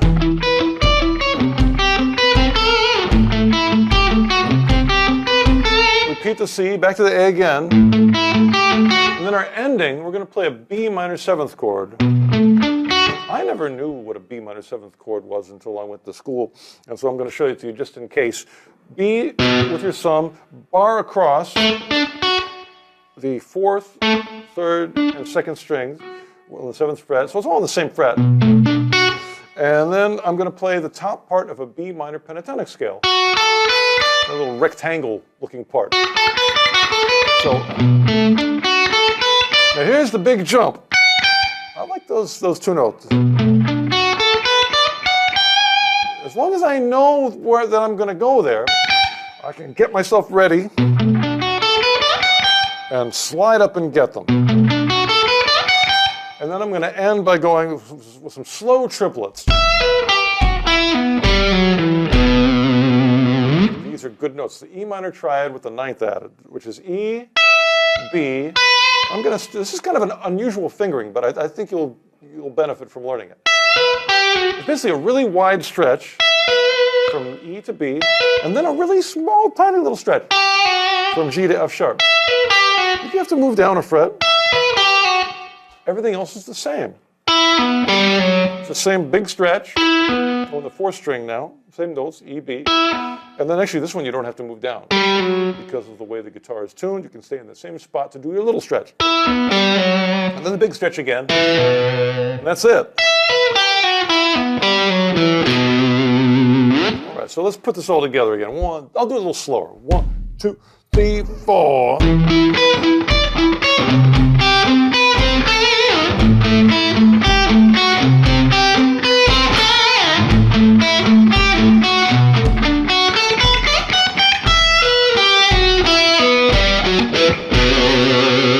Now, if I'm, at the end, sometimes I'll even move a larger finger down there for vibrato, but that's just a small little exception. All right, let's speed it back up. 1, 2, 3, 4.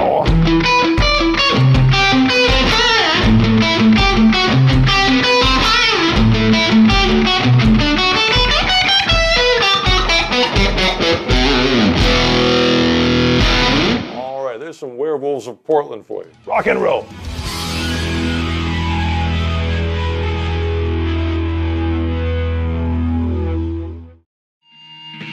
One, 2, 3, 4.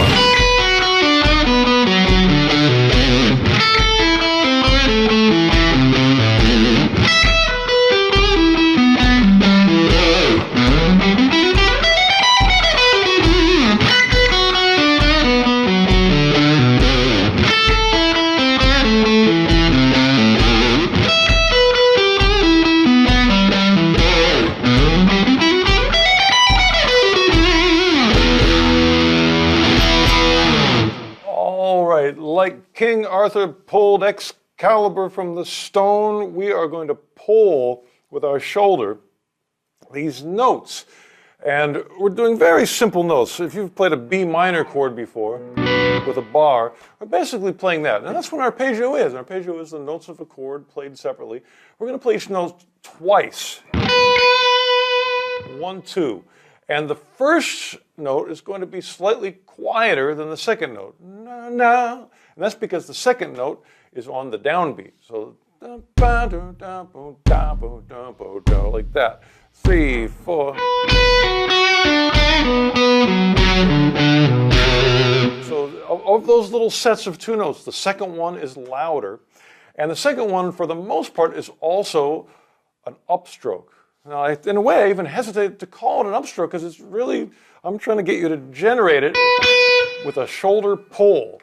Now, to practice this, you might just real quickly make a sugar sugar sound, which will make sure that you've got kind of the general feel for what it feels like to move your shoulder to pick. And then, so it means you can keep a really consistent tone, and it gives you a pretty powerful upstroke. So when you do the downstroke, it can be quiet, and when you pull back, that creates the dynamics of da ba da ba da. Let me see.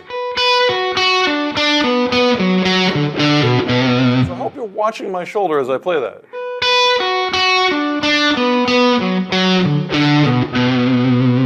Now, I'm teaching this to you, so I'm exaggerating the motion, and when I really play, I might start to use other parts of my arm.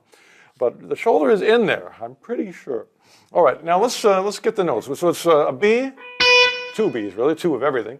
Then we have 2 F sharps, 2 Ds, 2 Bs, 2 F sharps, 2 Ds.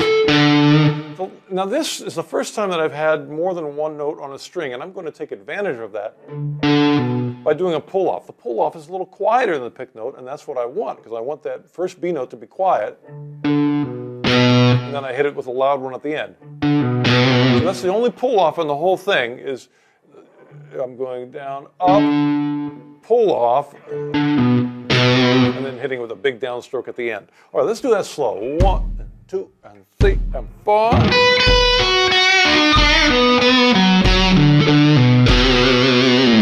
right, that's an expressive way to play, I think. Now, part 2, take a breath, is the left hand. In order to make this legato, legato doesn't necessarily mean hammer-ons and pull-offs. It just means that there's no space in between the notes. When one note ends, the other one starts immediately with no space. And that's hard to do here because we keep having to change from string to string. And if the finger lifts up to go to the next one, there's going to be a silence, and that's not legato anymore. We want no sound, no silence in between. So how do we do that? It's all in the wrist and being able to do this little twist to get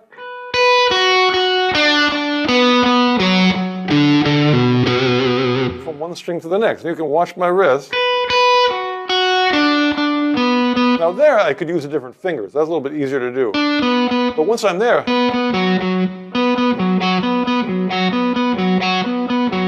that's how you do it. And again, if I lifted up my finger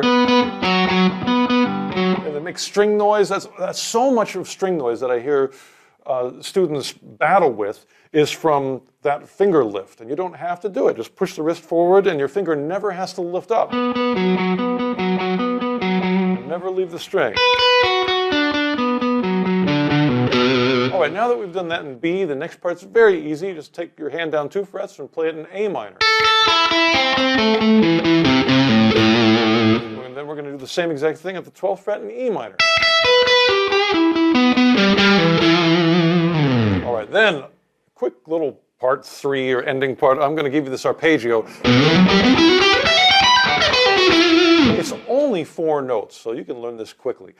E, F sharp, those are both on the same string, so you can do a hammer on there if you want. And then G and B on the next string, the 5th string. That's a little bigger of a stretch, but you can do it.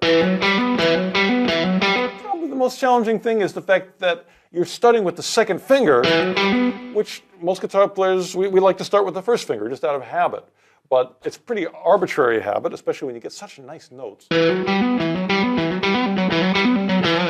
doing that. Now that's really all you need to know, because then you just take it up in octaves, 2 frets up, middle strings.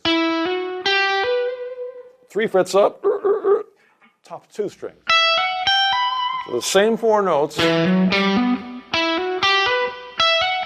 It's an E minor triad with the 9th added. You can use hammer-ons, or I would say, since we're only ascending with this, we're using hammer-ons. Now, because rhythmically, I needed 1 more note, so I actually started on the 5th down here on B, which is part of this, but I started on a low B and slid up. Oh, I do come down. So I do the same notes, but now doing pull-offs wherever I can, and landing there. Now we got it on pieces, so let's put this back together. If we go 1, 2, 3, 4, we get it right.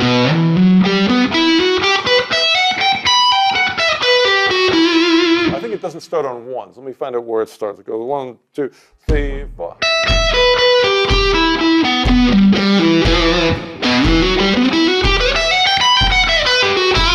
That's it. So the B kind of anticipates the downbeat. Basically, I'm going like this: 1, 2, 3, 4, 2, 3, 4. And so the E is on the downbeat. And then you add the triplets.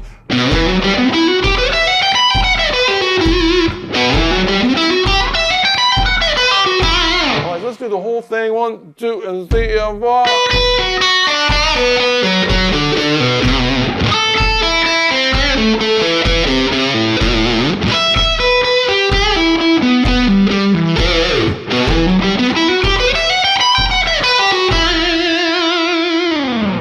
Are some nice arpeggios, I think. I hope you like them as much as I do. Rock and roll!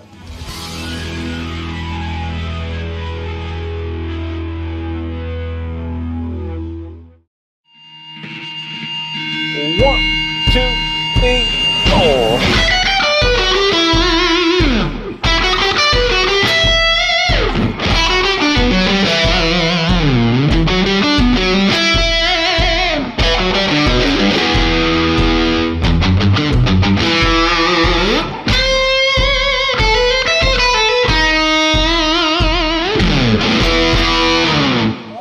right, it's the minor scale in the key of E, and I'm mixing the notes up in, I think, a cool sounding order, which I'm going to show to you, and I'm also leaving one note out.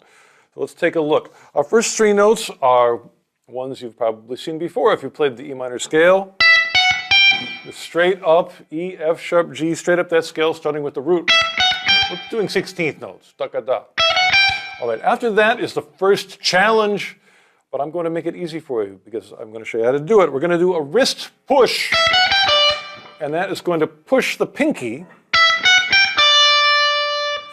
up, or this way, whatever that is, and it makes us go from a G note to that D note on the next string. And again, the whole trick is that little twist of the wrist.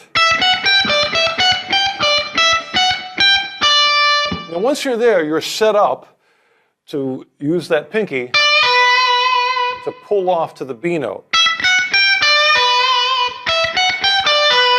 Now, here's where the mixing up of notes begins, because we're starting off by going up. Na, na, na, it's going up, and all of a sudden, na, na, na, na, na, we have this big drop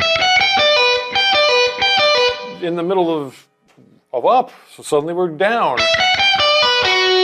Then we're way down on that F sharp. Now to do that, I have to move down a fret with my whole hand position. So my first finger has to take care of both the B and the F sharp. I sneak it from B to F sharp. How do you sneak it? The wrist helps. Just push that wrist up or twist it this way. That way I don't have to lift the finger up. That's dangerous. Lifting a finger up, suddenly you got string noise or silence, and you want this legato. No space between those notes. Then the next one's easy. I just hammer onto the G, and then we end it with the most giantest finger you could ever form, all four put together to support the pinky. Because the pinky is just a small little finger, just a wee thing. And by itself, it's going to be nearly impossible to get any convincing rock and roll vibrato with that lonely finger. So make it part of the team. Put those all four together. And then you can use your wrist to shake that around. All right, that's the pieces. Let's put it back together so it sounds like music. 16th notes. 1, 2, 3, 4. There it is. I'll do a little slower so you can play along. 1, 2, 3, 4. All right, then I'm going to do sort of a reversal. So this one starts with E, where we ended. 2 notes on the G string, F sharp G.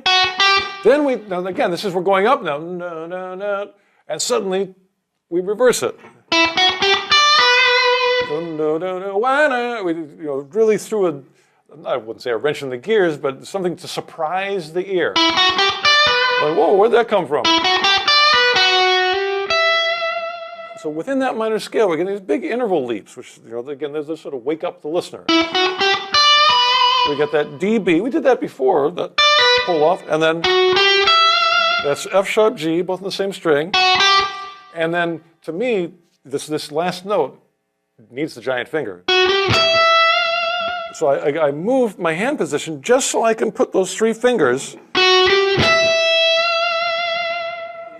there. Now, takes a while to do that, to get all 3 fingers, hold them together. So if that takes me a while, maybe I don't have time for that. So what's the solution to fill up that little gap? I'll show you. The fake sweep. You don't even need any notes. You just brush across. You can even mute it with this part of your hand, so the left hand doesn't have to be involved. And while you're doing that, the left hand can get ready for that last note. So you can hear that little right before it. If I go, I'm happy about that because that really works. That gives my left hand time to get ready for vibrato. So all this stuff, just making sure I'm vibrato ready so that last note can sing and be convincing and rock. All right, we're going to do that in 3 octaves. So I'm going to go through this quickly because we've got more stuff at the end.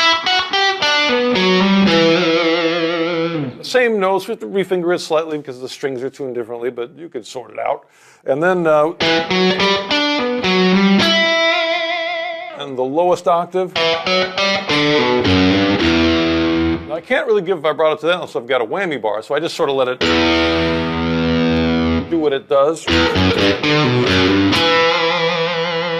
at the very end, now, there's one note that I haven't played inside the E minor scale, and that is the sixth. What is the sixth? Sixth is the crazy train note.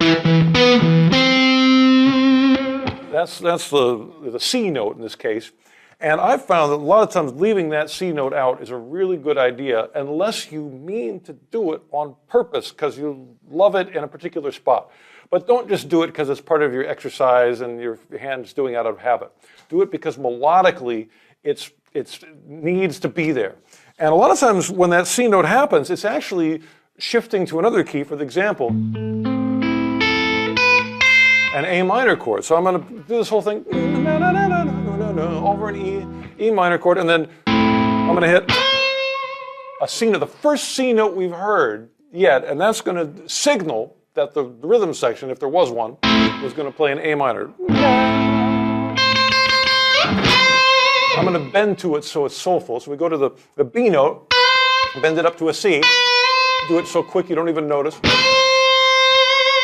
then I'm going to play a little melody in A minor since I'm there. And then I'm going to end with another note we haven't heard yet, the D sharp, which signals another chord change, the B7, the 5 chord. So that little part at the end,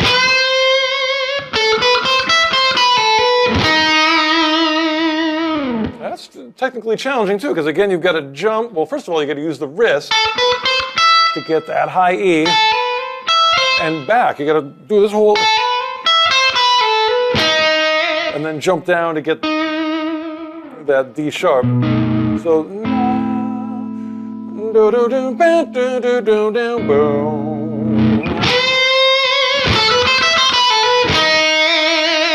then you're back to your, I'm sorry, so on the top.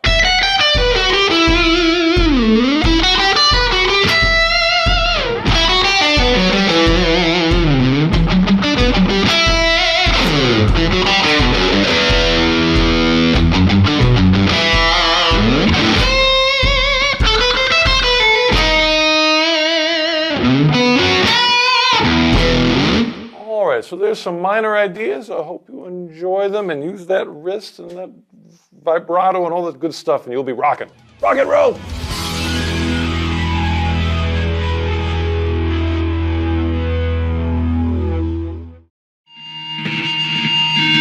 One, two, three, oh!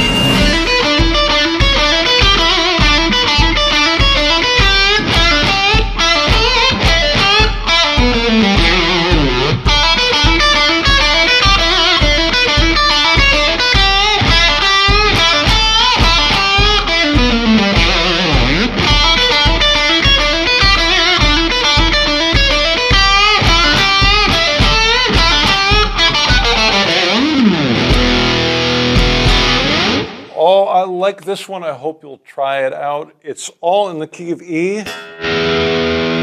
And it starts off with these two notes, D and E, and then I answer that with a melody on top. So you can hear it go from B to D to C sharp. All those high melody notes are on the high E string. You've got to reach a bit to get to them. Let's see how that happens. The first one, the first finger is going to sneak over to that B note. Then we get the pinky. And the one that probably looks the easiest on paper is the C sharp, where you just use the same finger. But that has challenges of its own, which we'll deal with soon. But just see if you can get that under your fingers. Back to the B at the end, and then at the very end we're going to do ba-do. So that's a G. If you want to give a little bend, you'll have more power with the giant finger. And also the giant finger landing. So 2 giant fingers. So that's... Well, let's see if I have enough time to do that if I play it quick. All right, the second one is almost exactly the same. I'm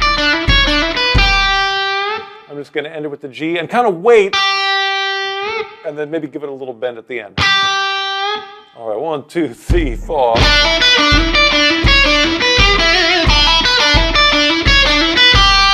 Oh, I like that. After that, we're going to continue the phrase with this. So this time we're going down instead of up with the E and the D. Go E, D, and then so down, and then upward bend, and then down, another upward bend. I should tell you what those bends are. G and A. That's actually the starting place. I'm going towards B. Will I get all the way there? We'll see. And then I end with a straight E minor blues scale.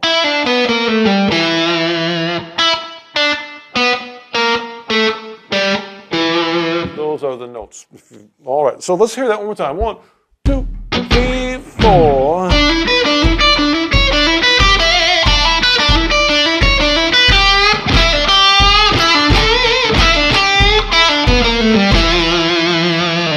All right, now in this phrase, and probably in every single phrase I ever play in my life, I'm using adjacent muting. What is that? That's where you're playing a note on a string, for example, the very first note, which was, it was the D note. And that's on the third string. Now, there's strings. This is a guitar. It's got 6 strings. We've got to keep those other strings quiet. And if we've got a fire-breathing Marshall amp behind us at drum set volume, there's a potential that it's going to go, make a noise that we don't want.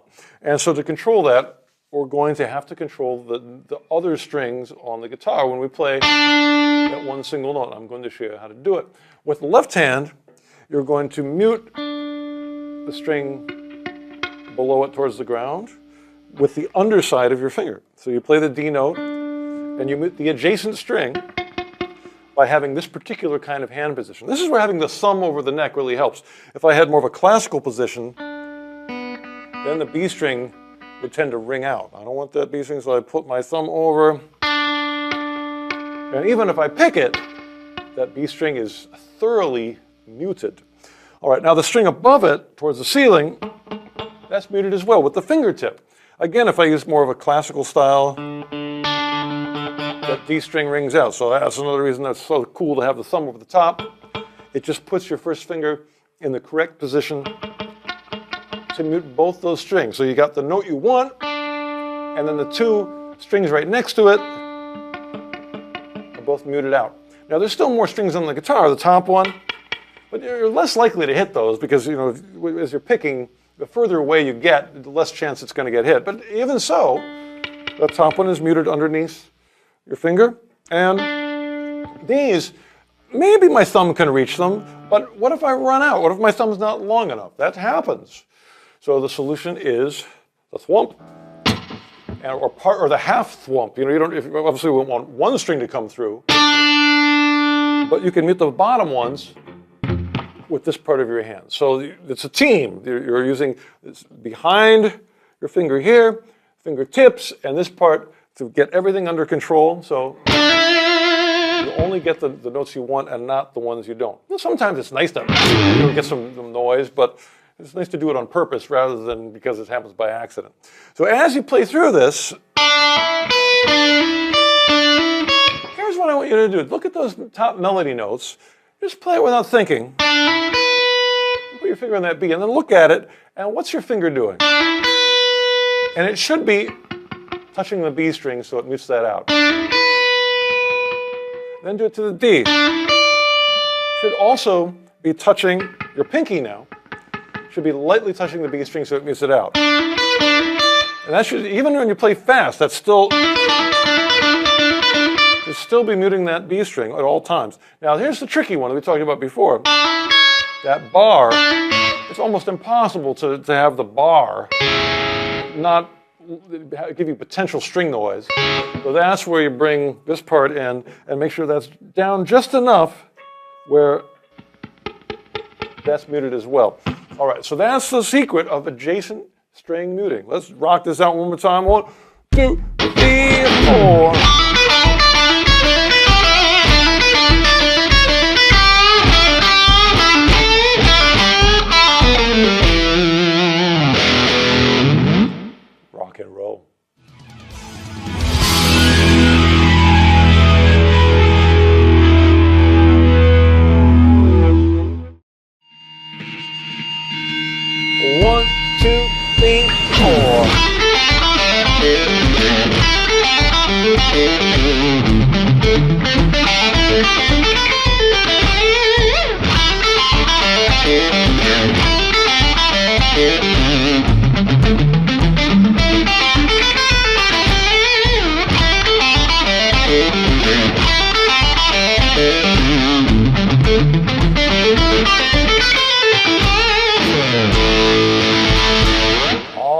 this is the wrist twist anti-sausage lesson, and I'm not talking about what you eat.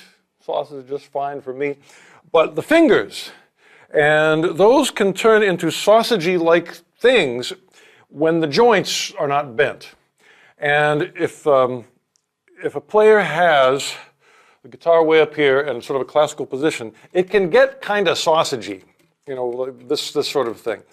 And as you've seen in the previous lessons, I like to have the guitar, you know, it's not down here, Sid Vicious low, but it's sitting on my right leg, and it allows me to put my thumb over the neck and have the joints bent a bit, which gives me just a better grip on things in general, and allows me to also use the wrist to get from one string to the next. And this phrase we're about to play, it really uses this technique heavily. This is going to be a great way to develop the technique of using the wrist to get from string to string and not be playing with sausages, which can be, you know, you get all kinds of string noise or unintentional spaces. And so anyway, enough philosophy, let's play this thing. It's 16th notes, all using the very familiar A minor pentatonic scale. Our first note is E, and we're going to play 3-note segments. The first 3-note segment is, we're ascending, going up. We do a hammer. The first note's picked with downstroke. Then we do a hammer on, so E to G, and then the last note is A. Again, this is a scale that I imagine most of you rock guitar players know already, so it's familiar notes, but the order is the trick here. So that's the first part. That's going to be easy. You just try it, like, we'll count it off and do that by itself. Like 1, 2, 3, 4. All right, easy enough. Now we have the first challenging part where we have to shift to the next note, which is, whoa, that's from A, where we ended, to that C note. That's a bit of a journey. You had to skip a string from the high E string to the G string. So how do we do that? Take a look at my wrist. It's a little twist, which pushes. Now, not only look at my wrist, actually check out my pinky. Now, I'm not using it during that part of the phrase. But see how, because of the twist of my wrist, it pushes the pinky up. Just another thing for you to look at as a visual reference. All right, now once you get there, you're all set up to do the next 3-note phrase. Again, you know these notes. They're all instead of A minor pentatonic, C, D, E. And then you've got your next jump. So again, the first finger is on the same fret, same finger, but a new string, and it's pretty far away. So you really have to twist that wrist to get there. Now, the sausage finger, just so you know, if you're like this, then it's more likely to lift the finger up and put it back down, and that's where noise and you know, those problems are in there. So that's why I'm getting you to do this anyway. I just emphasize it because I see it a lot, and I'm solving your problems here. All right, so there's the next set of 3 notes, G, A, C, and there's your big jump with the first finger. Again, once you've got the first one, you're going to get all these. Again, that little twist of the wrist, put them all together, and then we've got, and we're going to end it with C, A. So it's smooth, isn't it? That's all the wrist. So check out my wrist as I do this. I'll do slow. 1, 2, 3, 4.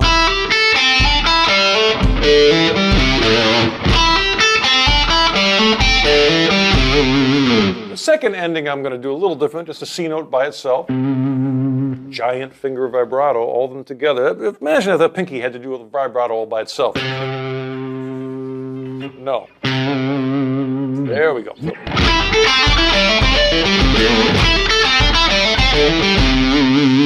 That's the stuff. All right, so that's the main part. Part 2, take a breath, is this. 3, 4. More 16th notes. These are in a pattern of 5. 1, 2, 3, 4, 5, 1, 2, 3, 4, 5. I can't do it with my mouth, so thank goodness I've got a guitar. Let me show you the first 5 notes. The first 5 notes are all inside of the same scale we've been playing. A, C, then we've got, so let's look at that. It's kind of a big jump again. We're jumping the other direction this time. So again, that wrist is moving to make that happen from A, C, all the way to that G note. Once we get there, we're going to go back to the C. And one more note, which is the A. Real slow. All right. I'm muting a little bit to keep those low notes tight. Now it's a phrase of 5. 1, 2, 3, 4, 5. And if I loop that with no space in between, it creates an interesting emphasis on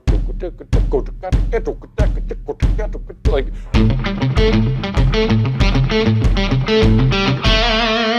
So we're going to continue that up inside the scale. The next one would be right in your square pattern in the middle of the pentatonic scale. So D, E, then your big skip with your first fingers up to C, go back to E, and then you kind of fold your third finger over to get that high D note. You put that together with the first one. Let me slow that down. 1, 2, 3, 4. There it is. And the next one is, well, this one is, again, same scale. You got G, A. First finger does that big sneak up to the E, back to the A, to the G on top. That's your 5 notes. Put that all together. The last one I'm going to do, I'm going to end it, so I'm going to phrase the end a little differently, but I'll start it off the same way.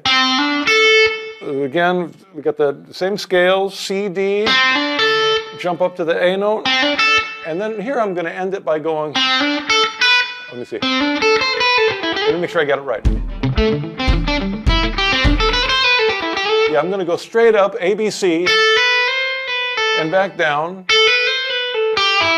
and then have a little melody there with G, E, and then a slide, and vibrato with my giant finger.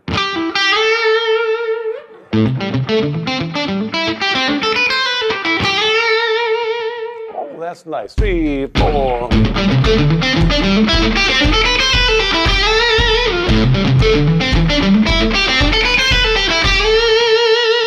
But I hope you enjoy that one. Your wrist is really going to get a workout as you do those first finger jumps. I actually hesitate to call them jumps. I think of them as sneaks because I'm trying to stay low to the string to make it as legato as possible, no spaces unless they're intentional. And this tool of technique will help you do it. Thank you very much. Rock and roll.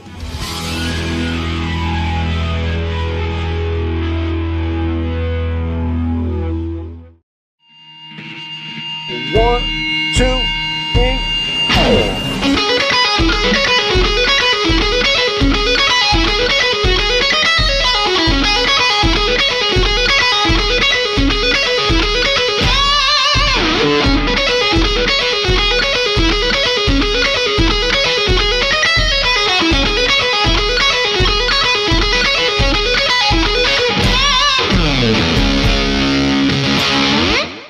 These are the non-wittly sixes. Now, what is a wittly 6? Now, in the 80s,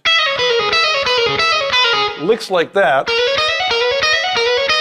wittly, wittly, wittly, wittly, those became popular, and sometimes they were played really well and were effective and wonderful, but they also became sometimes overused, and the term wittly, wittly was invented by some guitar magazine journalist, I think, to describe wittly, wittly, wittly, wittly. And so I tried to come up with some non-wittly 6s that where we can still use 1, 2, 3, 4, 5, 6, 1, 2, 3, 4, 5, 6. I can't believe how fast I said 1, 2, 3, 4, 5, 6. But the order is changed, so it's not quite as predictable or Again, in their place, those are awesome. But here's what we're going to do. We're going to play this one. 1, 2, 3, 2, 2, 3.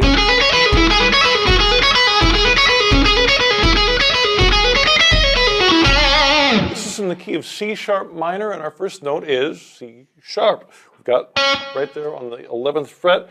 Now here's the thing. We've got, should I describe this? That's our, well, I'll just go in order. Maybe that's a good idea. C sharp, then these 3 notes.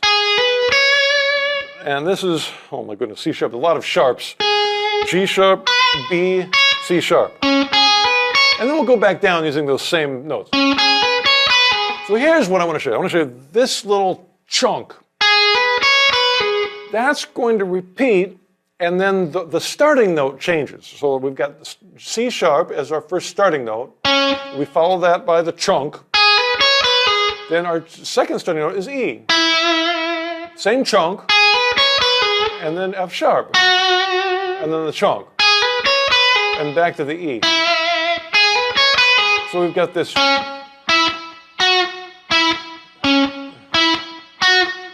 Those are our starting notes, and then after each one, the exact same chunk happens.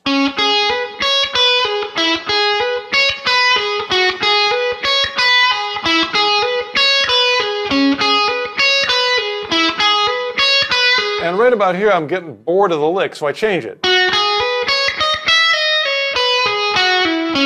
let me show you that one. We go see.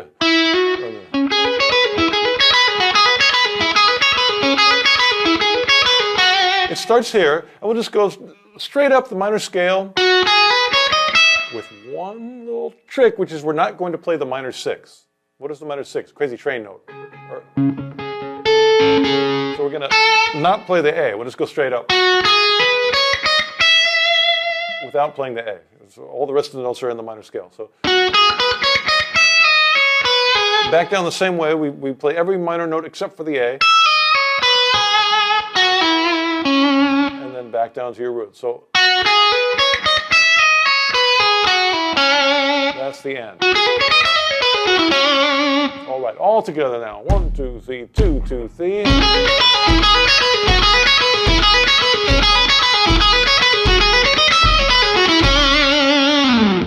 kind of nice. So, you know, all the things we've been talking about are involved here. The wrist twist. Now, if you look at this part, that you really have to push your wrist. All the stuff that you learn from just playing blues, in this faster, the more, is it shred yet? I don't know, but the faster things, these techniques are still really valuable to get the set of notes that you want and get them nice and clean.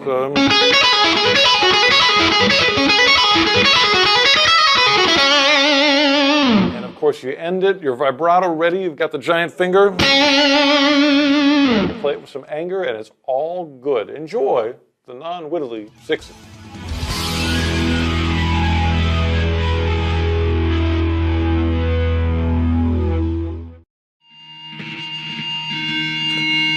One, two, three, 4.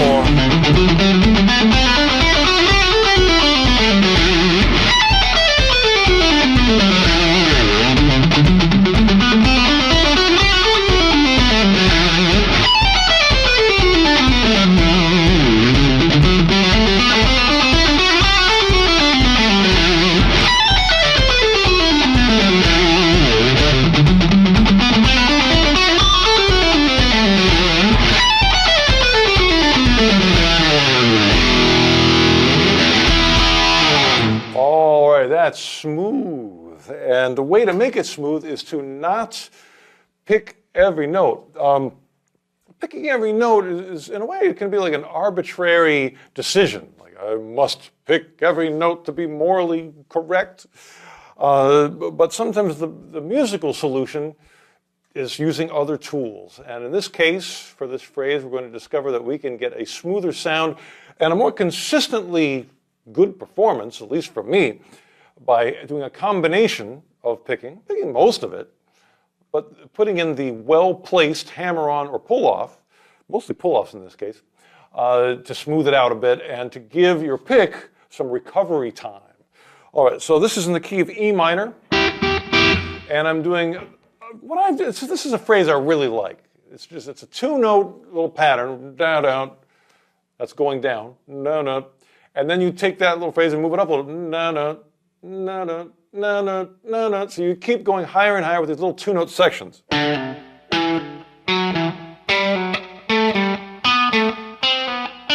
is the E natural minor scale.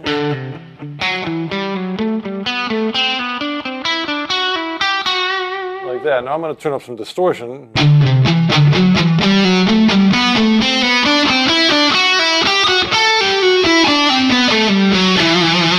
That's the pattern I'm going to play. And let's see what is and is not picked. Basically, whenever I've got the opportunity to do a pull-off, I take it whenever I can. So where are those? That's whenever you have more than one note on a string. So this first two notes, I can do a pull-off there because there's two notes on a string. Now the next one, maybe I could pull that off, but that's asking a lot of my pinky, and so I'm going to actually pick that. Plus, I had some recovery time. While this pull-off was happening, this hand got to have a little vacation. I didn't have to pick there, so I've kind of saved up some power, and I can dig into that and make that nice and chunky. And if I picked everything, I wouldn't have that energy saved up. I've really found that to be true. If I have a little vacation provided by the left-hand pull-off, the picking that follows it has more intention and better tone, and it just sounds cool. So that's what I'm doing. So out of that 1, 2, 3, 4 notes, I'm picking 3 of them. 3 out of 4 ain't bad. Now the next 2 notes, I have to pick those if I want them to really sound strongly, because they're on 1 note per string, and the hammer-on is going to be a little too quiet for my purposes here. So pick both of those. 1, 2, 3, 4, 5, 6. So out of these 6 notes, there's only 1 pull-off. Now there's my next pull-off. It's basically like the second note whenever I get to a new string. If you see, this is what I started, it's a new string. That second note's a pull-off. New string, the second note's a pull-off. The second note's a pull-off there too. So,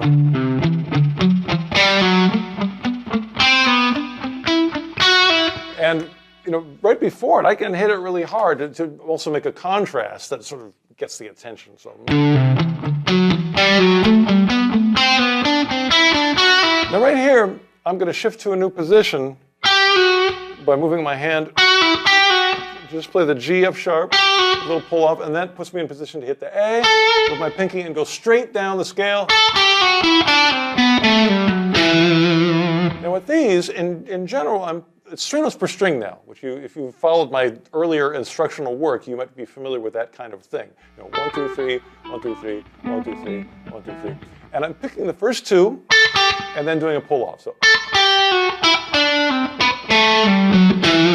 And if there's only 2 notes in the string at the end, I'll pick both of those. So.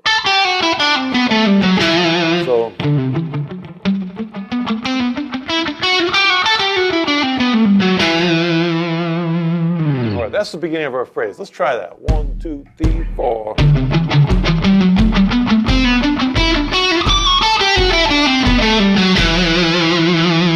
That's really easy and smooth. You don't have to tense up. You can be relatively relaxed.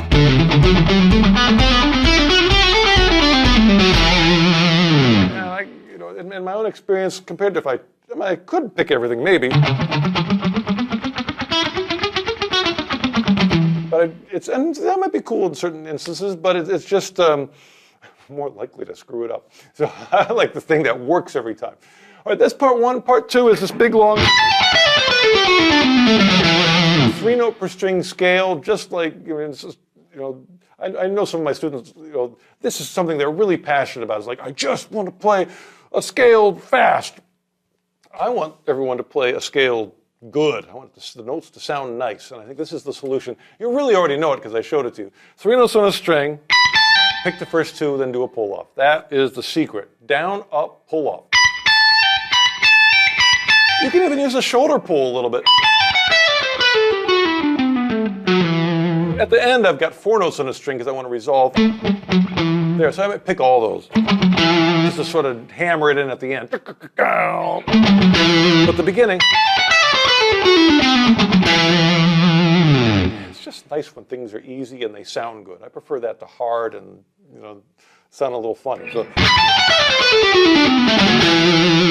now that does not start on 1 like I just did there. So let's see where it starts in the scheme of the music. 1, 2, 3, 4.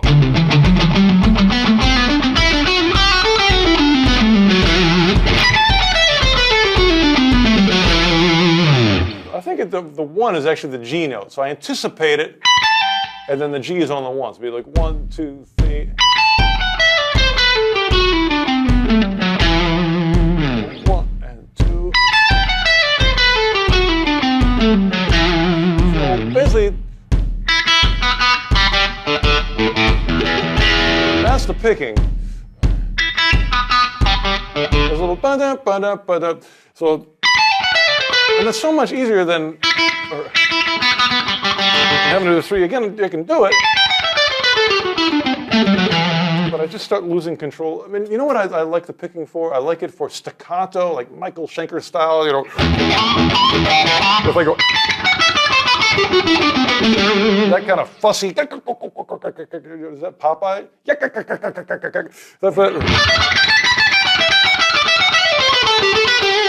The picking's kind of cool for that. But if I just want to play fast and smooth, I think this other method just, for me, it works better, and that's why I'm sharing it with you. All right, rock and roll!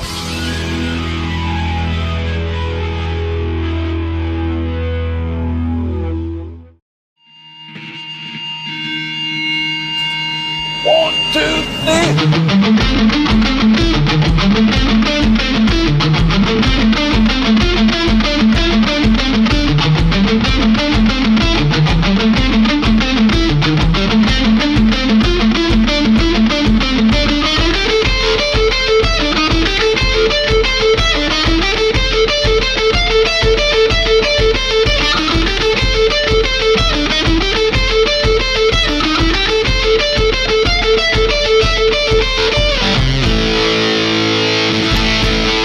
All right, that was a fire-breathing guitar sound, and I had to keep it in control by muting with this part of my hand on the bridge. Now, the word mute can mean different things. Mute can mean total silence, and that's not what we're talking about here. We're talking about muting the tone to change the texture of it. So instead of a big bongy sustaining note, we're tightening it up. Now, you can experiment with the sweet spot, I call it, and finding it. Now, just move your hand up and down the string.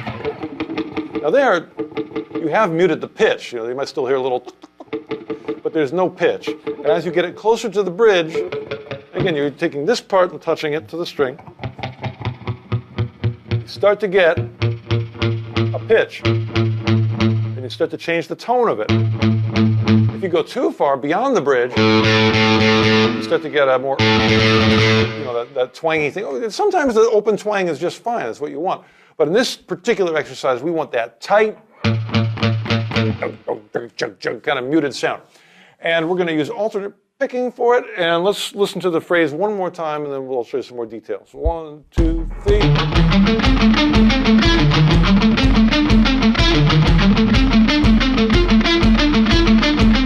I suppose I should show you the notes. These are triplets, by the way.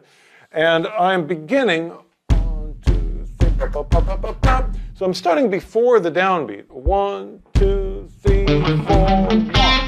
So I've got a bunch of notes before that downbeat comes in. Those notes are, what key is this in? A minor. So sort of playing notes out of the A minor blues scale. D, D sharp, E.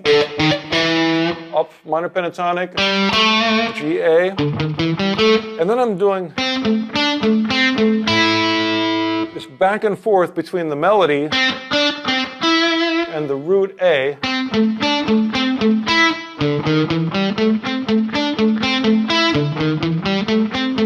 At the end, I stretch out to make the melody even higher. I play that Crazy Train minor sixth. So anyway, let's play the phrase again. 1, 2, 3.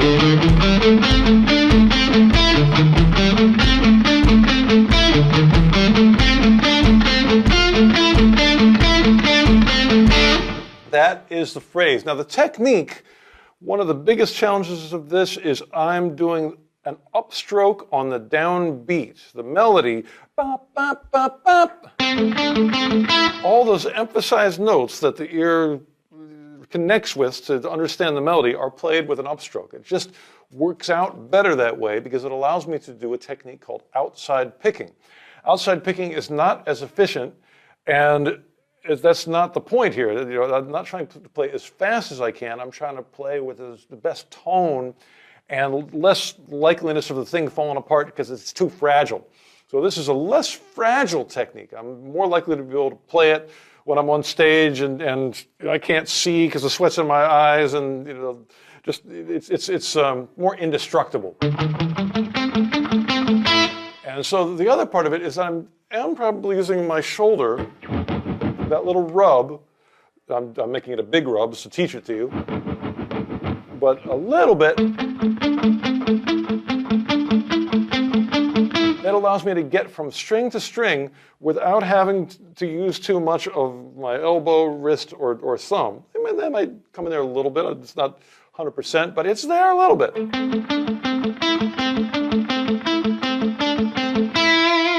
that's the phrase on top. So again, this is triplets, 1 and 2 and 3.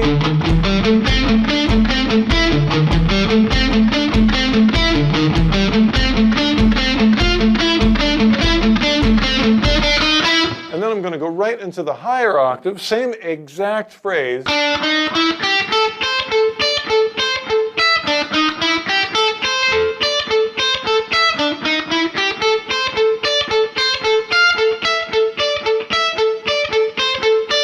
Now, the guitar has 6 strings, and they sound and feel different from each other. The high E string really has a different texture to it, different tone to it than the low E. So as you pick and mute, you adjust. And not only that, of course, depending on how much distortion you have, that's also something to adjust to. So it's important to listen to yourself as you play and make good decisions about how hard to pick, how much, you know, if you add some, really here, to me, the thing I like is to mute the low strings especially. When I get to the high strings, let's see if we mute. We can mute them, but if the more distortion I have, the more likely I might be to let those sustain a little more. But I can't do it too much because they don't start ringing into each other itself. So that's the thing, is you're kind of balancing the tone. This is really about controlling the tone and how much each note sustains, and you just got to listen to it and make it cool. Well, here's the last thing, is the finger on that A note, right there. What finger is that? That's the third finger. But it doesn't stay the third finger when I get to the next part. That's such a big stretch that I want to use my second finger. It allows me to stretch more. And that little transition, I got to make sure that I know it's coming. Like that. So you use your third finger for the first A. And then go to the second finger. And once you got that in place, that stretch is going to be easier to do. So let me make sure I get that right this time. 1, 2, 3.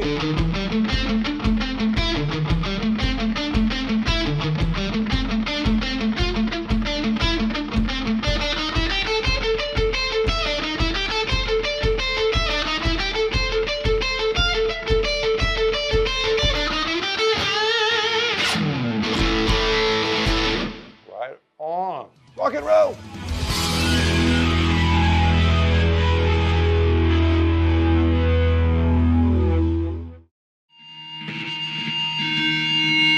One, two, three, 4.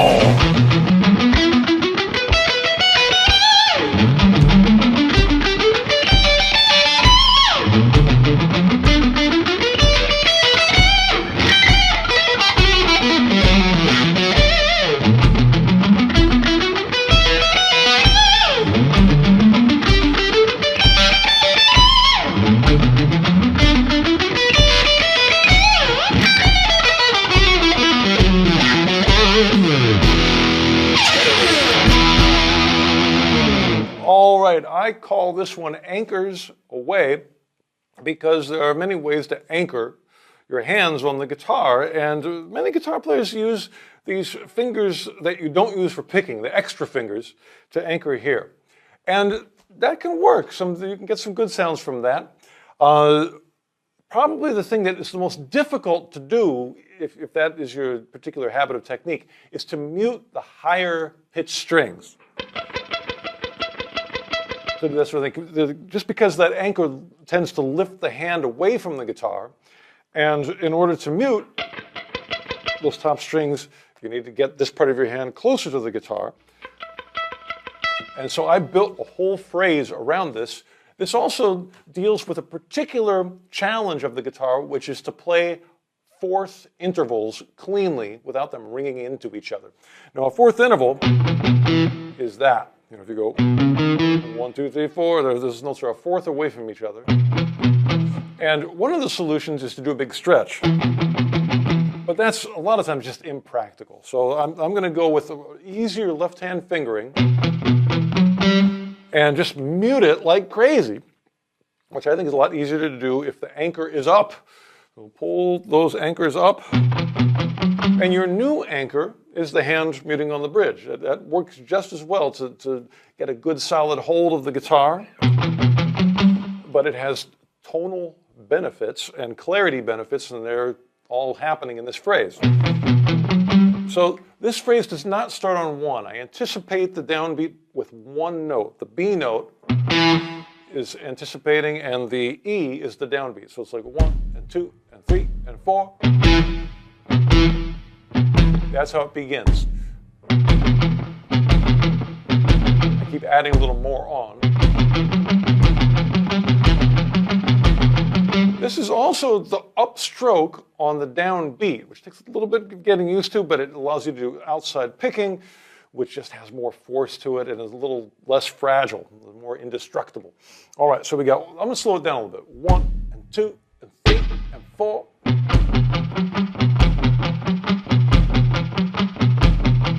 Now, because this goes back and forth between two strings so quickly, it's also a good place to work in the shoulder. You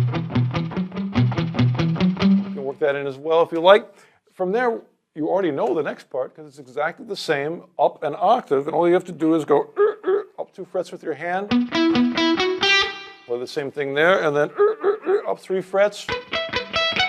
And you'll feel, in order to mute that, you really got to get your hand in a very specific position to have this part, the side of your hand, muting those strings. All right, so now that you know all the secrets, let's do it nice and slow. These are triplets. 1 and 2 and 3 and 4.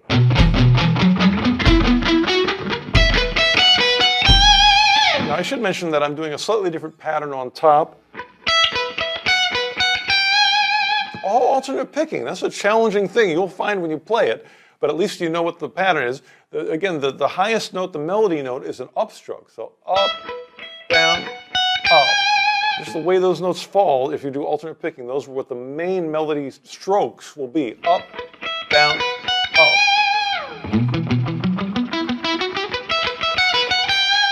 All right, after we do that, I mean, that's the main technique. From there, we're just going to have fun with it. So we're going to go to G major from there. Really the same technical idea. So this is going to be easy once you got the first one. Now we're going to bar at the 10th fret and play a major melody. The first one was E minor. Do, do, do. Minor third. This one, the major third. So it's D and G, and then A and B. An octave higher with that little different rhythmic phrase. All right, the last one we're going to do is B minor. This one we're going to do a little differently. So putting the B there with your second finger. You got your first finger, kind of a big stretch, but it's worth it. Your second finger first finger on the D note. And you stretch out to play the E and the F sharp. Up an octave, up another octave with that phrase. And then I've got one new phrase at the end that goes, it's simpler than it seems. That's easy enough. It's just a real short, barely a stretch at all. You're doing F sharp and G, and then this phrase. So you pick it, actually, you pick the first two, and then a hammer on and a pull-off. Then we're going to do the same technique, but with a much bigger stretch. This is E and B. So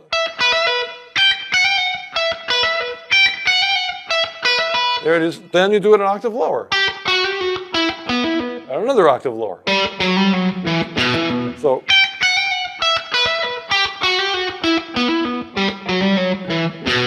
three notes to end it, E, F sharp, G. So really making the hammer-ons, pull-offs, smooth this thing out and make it nice and easy to play. 1 and 2 and 3 and 4.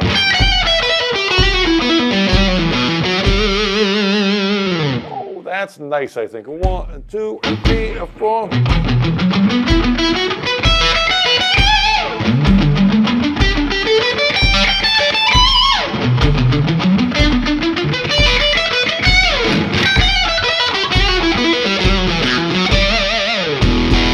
All right, rock and roll.